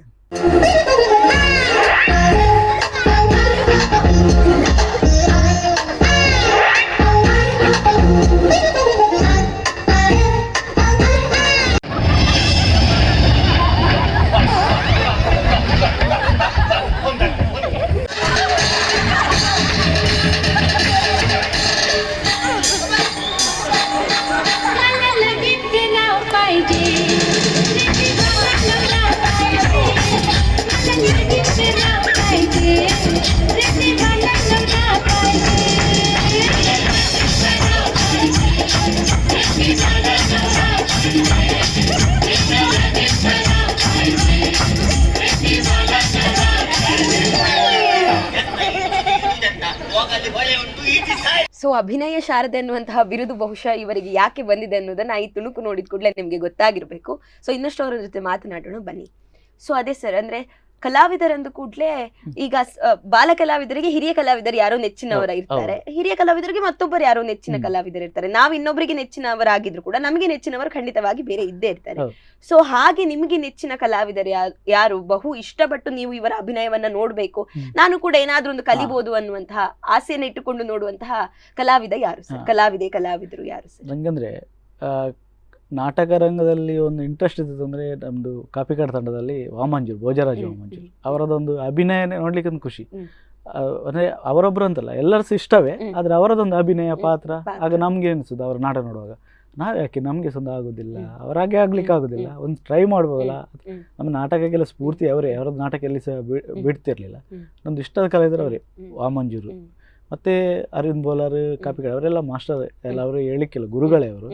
ಅದು ನಮ್ದು ಇವರದೊಂದು ಅಭಿನಯ ಪಾತ್ರ, ಒಂದು ಬಹುಶಃ ಅವರಿಗೂ ನಿಮಗೂ ಸ್ವಲ್ಪ ಸಾಮ್ಯತೆ ಇದೆ. ಯಾಕಂತಂದ್ರೆ ಅವರು ಕೂಡ ಹೆಚ್ಚಾಗಿ ಸ್ತ್ರೀ ವೇಷಗಳನ್ನ, ಅಂದ್ರೆ ಹುಡುಗಿಯ ವೇಷಗಳನ್ನ ಹಾಕ್ತಾರೆ, ಹುಡುಗಿಯ ಪಾತ್ರಗಳನ್ನ ಆಯ್ಕೆ ಮಾಡ್ಕೊಳ್ತಾರೆ. ನೀವು ಕೂಡ ಅದೇ ರೀತಿ, ಅಂದ್ರೆ ನಿಮ್ಗೆ ಕಲೀಲಿಕ್ಕೆ ಅವರಿಂದ ಸಾಕಷ್ಟು ಸಿಗ್ತದೆ. ತುಂಬಾ ಉಂಟು, ಇನ್ನೂ ಸಹ ಕಲೀಲಿಕ್ಕೆ ಉಂಟು, ಮುಂದೆ ಸಹ ಕಲೀಲಿಕ್ಕೆ ಉಂಟು. ಅದು ಅವರಿಂದ ತುಂಬಾ ಕಲಿತೀವಿ, ಎಲ್ಲ ಕಲಿದ್ರು. ಯಾಕಂತಂದ್ರೆ ಕೆಲವೊಮ್ಮೆ ಬೇರೆ ಪಾತ್ರ, ಈಗ ನೀವೇ ಯಾವುದೋ ಒಂದು ಕೃಷ್ಣ ಅಂತ ಹೇಳಿದ್ರೆ ಅಂತ ಪಾತ್ರಗಳನ್ನೆಲ್ಲ ಮಾಡುವಾಗ ಕೇವಲ ನಿಮ್ಮದೊಂದು ಮ್ಯಾನರಿಸಮ್ ಚೇಂಜ್, ಸ್ವಲ್ಪ ಚೇಂಜ್ ಮಾಡಿಕೊಂಡ್ರೆ ಸಾಕು.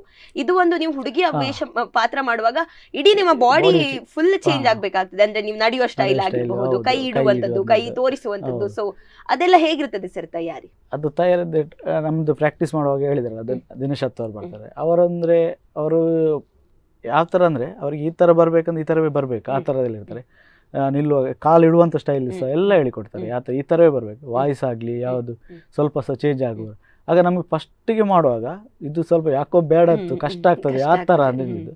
ಮತ್ತೆ ಮಾಡ್ತಾ ಮಾಡ್ತಾ ಒಂದು ಅದೆಂತ ಆಗ್ತದೆ, ಒಂದು 2 ಶೋ ಆದ ನಂತರ ಅವರದ್ದು ರೆಸ್ಪಾನ್ಸ್ ಒಳ್ಳೆ ಸಿಕ್ಕಿದ್ದು ಒಳ್ಳೆ ಇನ್ನು ಆ ಥರ ಮಾಡುವ, ಚೇಂಜಸ್ ಮಾಡುವ, ಒಳ್ಳೆ ಆ ಥರ ಮಾಡ್ಲಿಕ್ಕೆ ಹೋಗ್ಲಿಕ್ಕೆ ಆಗ್ತದೆ. ಅದೊಂದು ಮತ್ತೆ ಇದು ಲೇಡಿ ರೋಲ್ ಮಾಡಲಿಕ್ಕೆ ಸ್ವಲ್ಪ ಟಫ್, ಯಾಕಂದ್ರೆ ನಾವು ಬೆಳಿಗ್ಗೆ ಅದ್ರ ರೋಲ್ ಚೇಂಜ್ ಕಂಪ್ಲೀಟ್ ಚೇಂಜ್ ಆಗುತ್ತೆ. ನಾವು ಮಾಮೂಲಿ ನಿಂತ ಹೇಳಿದ್ರೆ ಅವ್ರೆಂತ ಮಾರೆ ಅದು ಬೇರೆ ಇಲ್ಲ, ಹೌದು ಆ ಥರ. ಅದೇ ಸಹ ಅದು ರೋಲ್ ಒಳಗೆ ಇನ್ವಾಲ್ವ್ ಆದ್ಮೇಲೆ ಆಟೋಮೆಟಿಕ್ ಬರ್ತದೆ ಅದು ಡ್ರೆಸ್ ಎಲ್ಲ ಮೇಕಪ್ ಎಲ್ಲ ಆಗುವಾಗ ಇದು ಮಾಡೋದು. ಸೊ ವೃತ್ತಿಯಲ್ಲಿ ಪೇಂಟಿಂಗ್ ಕೆಲಸವನ್ನ ಮಾಡ್ತಾ, ಪ್ರವೃತ್ತಿಯಲ್ಲಿ ತಮ್ಮ ಏನು ಕಲಾ ಬದುಕನ್ನ ನಟನೆಯ ಮೂಲಕ ಮಾಡ್ತಾ, ಅದರೊಂದಿಗೆ ತುಳು ನಿರೂಪಣೆಯನ್ನು ಕೂಡ ಮಾಡ್ತಾರೆ ಅಂತ ಕೇಳ್ಪಟ್ಟೆ ಸರ್. ಅದ್ರ ಬಗ್ಗೆ ಹೇಳಿ. ತುಳು ನಿರೂಪಣೆ ಅಂದ ಕೂಡಲೇ ಅದಕ್ಕೆ ಒಂದು ಶೈಲಿ ಇರ್ತದೆ, ಒಂದು ಟೋನ್ ಇರ್ತದೆ.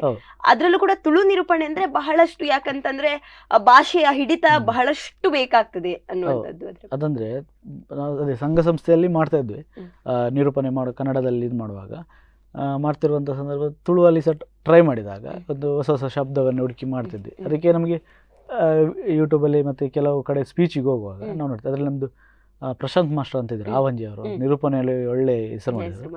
ಅವರನ್ನು ನಾವು ನಮ್ಮ ಕಾರ್ಯಕ್ರಮ ಕರೆದಿದ್ವಿ. ಆಗ ಅವರನ್ನು ಕೂರಿಸಿ ಮೈಕ ಕೊಟ್ಟು ಈ ಥರ ಹೇಳಿ ಈ ಥರ ಅಂತ ಹೇಳಿ ನಮ್ಮನ್ನು ರೆಡಿ ಮಾಡಿದರು. ರೆಡಿ ಮಾಡಿ 2-3 ವೇದಿಕೆ ಅವರೇ ಕೊಟ್ಟರು, ಕನ್ನಡದಲ್ಲಿ ಕೊಟ್ಟರು. ಸರ್ ನನಗೆ ಕನ್ನಡದಲ್ಲಿ ನನಗೆ ಸ್ವಲ್ಪ ಕನ್ನಡ ಸಹ ಒಳ್ಳೆ ಸಿಕ್ತಿತ್ತು, ಸ್ವಲ್ಪ ತುಳುವಲ್ಲಿ ಟ್ರೈ ಮಾಡುವಂತಾಯ್ತು. ತುಳುವಲ್ಲಿ ಟ್ರೈ ಮಾಡುವಂಥ ಹೊತ್ತಿಗೆ ನಮ್ಮದು ಅಭಿನಯ ತಂಡದಿಂದ ಬಲೆ ತೆಲಿಪಲ್ಲಿ ಕಾರ್ಯಕ್ರಮಕ್ಕೆ ಹೋದ್ವಿ. ಆನಂತರ ಅದೆದ್ದಾಯಿತು, ಅಲ್ಲಿಂದ ಕಾರ್ಯಕ್ರಮ ಕೊಟ್ಟು ಇಲ್ಲಿ ಊರಿನಲ್ಲೆಲ್ಲ ಬಲೆ ತೆಲಿಪಲ್ಲಿ ಪ್ರೋಗ್ರಾಮ್ ಜಾಸ್ತಿ ಆಯಿತು ಆ ಟೈಮಲ್ಲಿ. ಆಗ ನಿರೂಪಣೆ ಬೇಕಂತ ಹೇಳುವಾಗ ಅವ್ರು ನನಗೆ ಚಾನ್ಸ್ ಕೊಟ್ಟರು. ಅದರಿಂದ ನಾನು ತುಳು ನಿರೂಪಣೆಯನ್ನು ಕಂಟಿನ್ಯೂ ಮಾಡ್ತಾ ಆನಂತರ ಸಂಘ ಸಂಸ್ಥೆಯಲ್ಲಿ ಹೀಗೆ ಮಾಡ್ತೀವಿ. ಮೊನ್ನೆ ಇತ್ತೀಚೆಗೆ ಇಲ್ಲಿ ನಿಸರ್ಗ ಯುವಕ ಮಂಡಲದಲ್ಲಿ ಬಲೆ ತೆಲಿಪಲ್ಲಿ ಕಾಂಪಿಟೇಷನ್ ಇತ್ತು, ಅದರಲ್ಲಿ ಸಹ ನನಗೆ ಒಂದು ಒಳ್ಳೆಯ ಅವಕಾಶ ಕೊಟ್ಟಿದ್ದಾರೆ. ಅದರ ನಿರೂಪಣೆ ಸಹ ನಮಗೆ ಕೊಟ್ಟಿದ್ದಾರೆ. ಅಂದರೆ ಯಾರು ಕರೆದ್ರೆ ಸಹ ನಮ್ಮನ್ನ ಹೋಗಿ ಸಿಂಪಲ್ ಆಗಿ ಮಾಡಿ ಬರ್ತೇನೆ. ಅಂದರೆ ಒಳ್ಳೆ ಅಂತಲ್ಲ, ಒಂದು ಕೊಟ್ಟ ಮಟ್ಟಿಗೆ ಹಿಂಗೆ ಮಾಡಿಕೊಟ್ಟು ಬರ್ತೇನೆ. ಆ ಥರ ಈಗ ನಿರೂಪಣೆ ಒಟ್ಟಿಗೆ ತುಳು ನಿರೂಪಣೆ ಮಾಡುವವರು ಬಹುಶಃ ಸ್ವಲ್ಪ ಕಮ್ಮಿ. ತುಳುನಾಡಿನಲ್ಲಿ ನಾವಿದ್ರು ಕೂಡ ತುಳು ನಿರೂಪಣೆ ಮಾಡುವವರು ಬಹುಶಃ ಕಮ್ಮಿ ಜನ. ಅದು ಶಬ್ದ ಎಲ್ಲ ಸಿಗುದಿಲ್ಲ ನಮ್ಗೆ. ಎಂತ ನಮ್ದು ಯೂಟ್ಯೂಬ್ ಅಲ್ಲಿ ನೋಡಿದೆ ಅದು ಯಾರು ನಿರೂಪಣೆ ಮಾಡ್ತಾರೆ, ಒಳ್ಳೆ ನಿರೂಪಣೆ ತುಳು ನಾಟಕಗಳನ್ನೇ ಮಾಡುವ ಕಾರಣ ಆ ಒಂದು ಸಣ್ಣ ಪುಟ್ಟ ವರ್ಡ್ಗಳ ಒಂದು ಹೆಸರು ಕೂಡ ಗೊತ್ತಾಗ್ಬೇಕಲ್ವಾ ತುಳುವಲ್ಲಿ. ಆಗ ನಮ್ಗೆ ಒಂದು ಅದು ಮತ್ತೆ ವರ್ಡ್ ಗೊತ್ತಾಗೋದಕ್ಕಿಂತ ಆ ಸಮಯಕ್ಕೆ ಒಂದು ವರ್ಡ್ ರೆಡಿ ಮಾಡ್ಬೇಕು, ಅದೇ ಒಂದು ಸ್ವಲ್ಪ ಸವಾಲಿನ ಕೆಲಸ. ಕೆಲವೊಂದು ಸಂದರ್ಭದಲ್ಲಿ ಹೇಳಲಿಕ್ಕಾಗ್ತದೆ, ಇಲ್ಲಾಂದ್ರೆ ಏನಾದ್ರು ಗೊತ್ತಿದ್ದದೆಲ್ಲ ಇದು ಮಾಡ್ಕೊಂಡು ಮಾಡ್ಲಿಕ್ಕಾಗ್ತದೆ. ಆದರೆ ನಿರೂಪಣೆಯಲ್ಲಿ ಸಹ ಒಳ್ಳೆಯ ಹೆಸರುಂಟು, ಹೆಚ್ಚಿನವ್ರು ಕರೀತಾರೆ. ಅದು ಕೆಲವು ಕಡೆ ನಾಟಕ ಇರ್ಲಿಕ್ಕಾಗಿ ಹೋಗ್ಲಿಕ್ಕಾಗಿ ನಾಟಕ ರಂಗದಲ್ಲಿ ಈಗ ನಾಟಕ ಪ್ರಾರಂಭ ಜಾಸ್ತಿ ಆಗ್ಲಿಕ್ಕೆ ಹೋಗಿ ಈಗ ಸ್ವಲ್ಪ ನಿರೂಪಣೆ ಸ್ವಲ್ಪ ಕಡಿಮೆ. ಅದು ಫ್ರೀ ಇದ್ದಾಗ ಹೋಗ್ತೇವೆ, ಯಾರಿಗೆ ಹೇಳಿದ್ರೆ ಸಹ ಮಾಡ್ಕೊಂಡು ಬರ್ತಿದ್ದೇವೆ ಈಗ. ಸೊ ಹಾಗೆ ಸರ್, ಈ ಕೊರೋನಾ ಟೈಮಲ್ಲಿ ಕಲಾವಿದರು ಬಹಳಷ್ಟು ಪೆಟ್ಟುಗಳನ್ನ ತಿಂದಿದ್ರು, ಅದರ ಬಗ್ಗೆ ಒಂದು ಸ್ವಲ್ಪ ಹೇಳಿ. ಹೌದು, ಅಂದ್ರೆ ನಿಮಗೆ ಹೇಗೆ ಕಷ್ಟ ಆಯ್ತು ಅಥವಾ ನಿಮ್ಮ ತಂಡಕ್ಕೆ ಏನು ಕಷ್ಟಗಳು ಎದುರಾಯ್ತು? ತಂಡಕ್ಕೆ ಅಂದ್ರೆ ಎಲ್ಲರಿಗೂ ಸಹ ಕೊರೋನಾ ಟೈಮಲ್ಲಿ ಕಷ್ಟ ಆಯ್ತು. ಯಾಕಂದ್ರೆ ಕೆಲವರು ಎಂತಾಗಿದೆ ಅಂದ್ರೆ ಕಲೆಯನ್ನೇ ನಂಬಿದ್ದಾರೆ, ಕೆಲವರು ಒಂದು ವೃತ್ತಿ ಇಟ್ಕೊಂಡು ಕಲೆಯನ್ನು ಇಟ್ಕೊಂಡಿದ್ದಾರೆ, ಕೆಲವರು ಕಲೆಯನ್ನು ಮಾತ್ರ. ಯಾಕಂದ್ರೆ ಉದ್ದೇಶ ಸಹ ಉಂಟು. ಸಂಜೆ ನಾಟಕಕ್ಕೆ ಹೋದರೆ ಬೆಳಿಗ್ಗೆ ಬರ್ತೇವೆ, ಬೆಳಿಗ್ಗೆ ನಿದ್ದೆಯಲ್ಲಿ ಕೆಲವು ಕೆಲಸ ಮಾಡಲಿಕ್ಕೆ ಹೋದರೆ, ಹಾಗಾಗಿ ನಾಟಕವನ್ನೇ ಅವಲಂಬಿತರಾಗಿದ್ದಾರೆ. ಅವರಿಗೆ ತುಂಬ ಪೆಟ್ಟು ಬಿದ್ದಿದೆ. ಯಾಕಂದರೆ ಎರಡು ವರ್ಷ ಇನ್ನೂ ಸಹ ರಿಕವರ್ ಆಗಲಿಲ್ಲ ನಾಟಕ. ಈಗ ಅಲ್ಲಲ್ಲಿ ಸಿಗ್ತಾ ಉಂಟು ವಿನಃ, ಯಾಕಂದರೆ ಹೌದು ಅದಕ್ಕೆ ಸಂಘ ಸಂಸ್ಥೆಯವರು ಮಾಡಲಿಕ್ಕೆ ಸಹ ಹೆದರಿಕೆ ಆಗ್ತದೆ. ಯಾಕಂದರೆ ಪರ್ಮಿಷನ್ ಸಿಗ್ತದೆಲ್ಲ ಆ ಥರದ ಉಂಟು. ಕೆಲವರೀಗ ಕಲೆಯನ್ನು ಸಹ ಬಿಟ್ಟಿದ್ದಾರೆ. ಅದು ಕಂಟಿನ್ಯೂ ಇದೆ ಆದರೆ ನಮಗೆ ಮತ್ತೆ ಬದುಕಲಿಕ್ಕೆ ಸಾಧ್ಯ ಇಲ್ಲ ಮಾರೆ, ಬೇರೆ ಆ ಥರದಲ್ಲ. ನಮಗೆ ಸಹ ನಾವು ಸಹ ಎಣಿಸಿದ್ದೇವೆ, ನಾವು ಆ ಟೈಮ್ ನಾವು ಸಹ ಒಂದು ಕಲೆಯನ್ನು ನಂಬಿದ್ದು ನಮಗೆ ಸಹ ಇತ್ತ ಪರಿಸ್ಥಿತಿ ಬರ್ತಿತ್ತು. ಅದನ್ನು ಆಗ 2 ಸಲ ಕಲೆ ಸೇರಲಿಲ್ಲ, ಕೆಲಸ ಸಹ ಇರಲಿಲ್ಲ. ಆಗೊಂದು ಗೊಂದಲದ ವಾತಾವರಣ ಇತ್ತು. ಆಗ ಆ ಸಂದರ್ಭದಲ್ಲಿ ನಮಗೆ ನಾಟಕ ಒಕ್ಕೂಟದವರೆಲ್ಲ ನಮಗೆ ಸಹಾಯ ಎಲ್ಲ ಮಾಡಿದ್ದಾರೆ. ಅದರೊಟ್ಟಿಗೆ ಮತ್ತೆ ನಮ್ಮದು ಕೆಲವು ಫೇಸ್ಬುಕ್ ಲೈವ್ ಚಾನಲ್ ಎಲ್ಲ ಕಲಾವಿದರನ್ನು ಗುರುತಿಸುವಂಥ ಕಾರ್ಯಕ್ರಮ ಆ ಥರ ಎಲ್ಲ ಕೊಟ್ಟು ನಮ್ಮನ್ನೆಲ್ಲ ಫೇಸ್ಬುಕ್ ಲೈವ್ ಎಲ್ಲ ಕರೆದು ನಮಗೆ ಒಂದು ಸ್ಫೂರ್ತಿ ತುಂಬುವಂಥ ಕೆಲಸ. ಆ ಕಾಲದಲ್ಲಿ ಕೂಡ ಇನ್ನೂ ಕೂಡ ಕೊರೋನಾ ಕಳೆದ ಮೇಲೆ ನೀವು ಮತ್ತೆ ಕಲಾ ಬದುಕನ್ನು ಆರಂಭಿಸಬಹುದು, ಮತ್ತೊಮ್ಮೆ ಕಂಟಿನ್ಯೂ ಮಾಡಬಹುದು ಅನ್ನೋದನ್ನ ಅವರು ತೋರಿಸಿದ್ದಾರೆ. ಹೌದು, ಬಹುಮುಖ ಪ್ರತಿಭೆ ಅಂತ ವೇದಿಕೆ ಒಂದು ಫೇಸ್ಬುಕ್ ಲೈವ್ ಇತ್ತು. ಅದರಲ್ಲಿ ಸಹ ನಮಗೆ ಒಂದು 1 ಗಂಟೆ 2 ಗಂಟೆ ಹೆಚ್ಚಿನ ನಾವು ಯಾವ ಕಲಾವಿದರನ್ನು ಅವರು ಗುರುತಿಸಿ ನಮಗೆ ಸಾಗದೆ ನಮ್ಮನ್ನು ಗುರುತಿಸೋರಿದ್ದಾರೆ, ನಮಗೆ ಸ್ಫೂರ್ತಿ ತುಂಬುವವರಿದ್ದಾರೆ. ಇಲ್ಲದ್ರೆ ಆ ಟೈಮಲ್ಲಿ ಅವರು ಹೇಳಿದ್ರೆ ನಾವು ಸಹ ಬಿಟ್ಟು ನಮ್ಗೆ ಇದೇ ಆಗ್ಬೋದು ಮಾರೆ, ಕಷ್ಟ. ಅದಕ್ಕಾಗಿ ಕಾಯ್ತಾ ಕೂತ್ಕೊಳ್ಬೇಕಂತ. ಹೌದು. ಈಗ ನಮಗೆ ಈಗ ಒಂದು ನಾಟಕ ಸಿಗುವಾಗ ನಮ್ಗೆ ಖುಷಿ ಆಗ್ತದೆ. ಇಷ್ಟು ಸಮಯದ ನಂತರ ಈಗ ನಾಟಕ ನಮಗೆ ಒಂದು ಏನಂತ ಹೇಳಿದ್ರೆ, ಇನ್ನು ಮುಂಚೆ ಹೇಗೆ ನಾಟಕ ಪ್ರಾರಂಭ ಆಗ್ತದೆ ಅದೇ ಆದರೆ ನಮಗೆ ಸಹ ಒಂದು ಹೆಮ್ಮೆ. ಯಾಕಂದ್ರೆ ನಾಟಕ ಒಂದು ಎಲ್ಲರಿಗೂ ಸಹ ಬೇಕಾಗ್ತದೆ. ನಮ್ಗೆ ಸಹ ಒಂದು ಕಲಾವಿದರಿಗಂತೂ ಬೇಕೇ. ಈಗ ಯಕ್ಷಗಾನ ಕಲಾವಿದರು ಇರ್ಬೋದು, ನಾಟಕ ಕಲಾವಿದರು ಇರ್ಬೋದು, ಆರ್ಕೆಸ್ಟ್ರಾ ಎಲ್ಲ ಕಲಾವಿದರು ಸಹ ಕಲೆಯನ್ನೇ ನಂಬಿರುವವರು, ಕಲೆಯನ್ನೇ ಶಾರದ ರೂಪದಲ್ಲಿ ನೋಡುವಂಥವರು. ಆ ಸಂದರ್ಭದಲ್ಲಿ ಈಗ ಕೊರೋನಾ ಕಡಿಮೆ ಆದರೆ ಸಹ ಕೆಲವೊಂದು ನಿರ್ಬಂಧನೆಗಳ ಇರ್ಲಿಕ್ಕೆ ಹೋಗಿ ಕೆಲವರು ಸಂಘ ಸಮಯ ಮಾಡಲಿಲ್ಲ. ನಿರ್ಬಂಧನೆಯನ್ನು ತೆಗೆದ್ರೆ ಒಂದು ಮುಂಚಿನಾಗೆ ಆದರೆ ಎಲ್ಲರಿಗೆ ಒಂದು ಕಲಾವಿದರನ್ನು ಬದುಕು ಕಟ್ಟಿಕೊಳ್ಬಹುದು. ಹೌದು, ಆ ಥರ ಆಗ್ತದೆ ಅಂತ ಹೇಳ್ಬೋದು. ಅದೇ ಸರ್, ಇಷ್ಟೊತ್ತು ಮಾತನಾಡಿ ತುಂಬಾ ಖುಷಿ ಆಯ್ತು. ಕಾರ್ಯಕ್ರಮಕ್ಕೆ ಬಂದಿದ್ದಕ್ಕೆ ಧನ್ಯವಾದಗಳು. ಸೊ ಹಾಗೆ ಈ ಒಂದು ನಿಮ್ಮ ಕಲಾ ಬದುಕಿನಲ್ಲಿ ಯಾರಿಗಾದ್ರೂ ಒಂದು ಥ್ಯಾಂಕ್ಸ್ ಹೇಳ್ಬೇಕು ಅಂತ ಇದ್ರೆ ಅವರು ಯಾರು? ಅಂದ್ರೆ ಅವರನ್ನ ಇವತ್ತು ನೆನಪಿಸಿಕೊಳ್ಳಲೇಬೇಕು, ನಾನು ಇಷ್ಟು ವರ್ಷ ಕಲಾ ಸೇವೆ ನಡೆಸಿದಕ್ಕೆ ಅವರು ಬಹುಮುಖ್ಯ ಕಾರಣರಾಗಿರ್ತಾರೆ ಅಂದ್ರೆ ಯಾರು ಸರ್? ಹೌದು, ನಾನಂದ್ರೆ ಈ ರಂಗದಲ್ಲಿ ಇಷ್ಟು ಮಿಂಚಬೇಕಾದ್ರೆ ನನಗೆ ಮೊದಲ ಸಂಘ ಸಂಸ್ಥೆ ನೋಡಿ ಅವಕಾಶ ಕೊಟ್ಟಂತಹವರು ರವಿಕುಮಾರ್ ಕಡೆಕರ್, ಅವರಿಗೆ ಸಹ ಒಂದು ಥ್ಯಾಂಕ್ಸ್ ಹೇಳಬೇಕು. ಮತ್ತು ನನ್ನನ್ನು ಈ ಅಭಿನಯದಲ್ಲಿ ಸಹ ಗುರುತಿಸಿ ಈ ಥರ ಮಾಡ್ಬೋದು ಅಂತ ನನಗೆ ಒಳ್ಳೆಯ ರೀತಿಯಲ್ಲಿ ಸಪೋರ್ಟ್ ಕೊಟ್ಟಂಥದ್ದು ಅಭಿನಯ ತಂಡದ ಎಲ್ಲ ಸದಸ್ಯರು. ಅದರಲ್ಲಿ ಉಮೇಶ್ ಅಲೆಯವರು ಇರ್ಬೋದು, ಕಾರ್ತಿಕ್ ಕಡೇಕರ್ ಇರ್ಬೋದು, ವಿಕ್ರಮ್ ಮಂಜಿತ್ ತಮ್ಮ ಇರ್ಬೋದು, ನಾಗರಾಜ್ ವರ್ಕಡಿ ಇರ್ಬೋದು, ಅನಂತರ ಶಶಿರಾಜ್ ಇದ್ದಾರೆ, ಮತ್ತು ಹೆಚ್ಚಿನ ಸುಮಾರು ಉಂಟು. ಅವರದೆಲ್ಲ ಒಳ್ಳೆಯ ಸಪೋರ್ಟ್ ಉಂಟು. ಯಾಕಂದರೆ ನಾವೀಗ ಮಾಡುವಾಗ ಅವರು ನಿಂದು ಚೆಂದ ಆಗಿದೆ ಮರ, ಅದು ಒಳ್ಳೆ ಆಗಿದೆ ಅಂತ ಹೇಳಿದ್ರೆ ಮಾತ್ರ ನಮಗೆ ಮಾಡ್ಲಿಕ್ಕೆ ಆಗ್ತದೆ. ಅವು ಅದೆಂತ ಅಷ್ಟು ಇದಾಗ್ಲಿಲ್ಲ ನಮ್ಗೆ ಫಸ್ಟ್ ಪ್ರೇಕ್ಷಕರು ಏನ್ ಹೇಳ್ತಾರೆ ಅನ್ನೋದಕ್ಕಿಂತ ಮುಂಚೆ ಪ್ರಾಕ್ಟೀಸ್ ಮಾಡುವಾಗ ತಂಡದವರು ಏನ್ ಹೇಳ್ತಾರೆ ಅವರ ಫೀಡ್ಬ್ಯಾಕ್ ಅನ್ನ ಮೊದಲು ಕೇಳ್ತೇವೆ. ಆಗ ಅವ್ರು ಹೇಳಿದ್ರೆ ಹೀಗಾಗಿದೆ ನಮ್ಗೆ ಇನ್ನೊಬ್ರು ನಾವು ಕೇಳಿ ಕಲಿಯೋದ್ರಲ್ಲಿ ಸಹ ನಮ್ಗೆ ಲಾಭ ಜಾಸ್ತಿ. ಯಾರು ಹೇಳಿದ್ರೆ ಅದನ್ನ ಒಳ್ಳೇದನ್ನ ತಗೊಂಡ್ರೆ ನಮ್ಗೆ ಸಹ ಒಂದು ಚೇಂಜಸ್ ಮಾಡ್ಬೋದಲ್ಲ, ಆ ಥರ ಅಲ್ಲ. ಹಾಗೆ ಓವರಾಲ್ ಟೀಮ್ನವರಿಗೆ ಸಹ ನಾನು ಮೊದಲಿಗೆ ಥ್ಯಾಂಕ್ಸ್ ಹೇಳ್ತೇನೆ.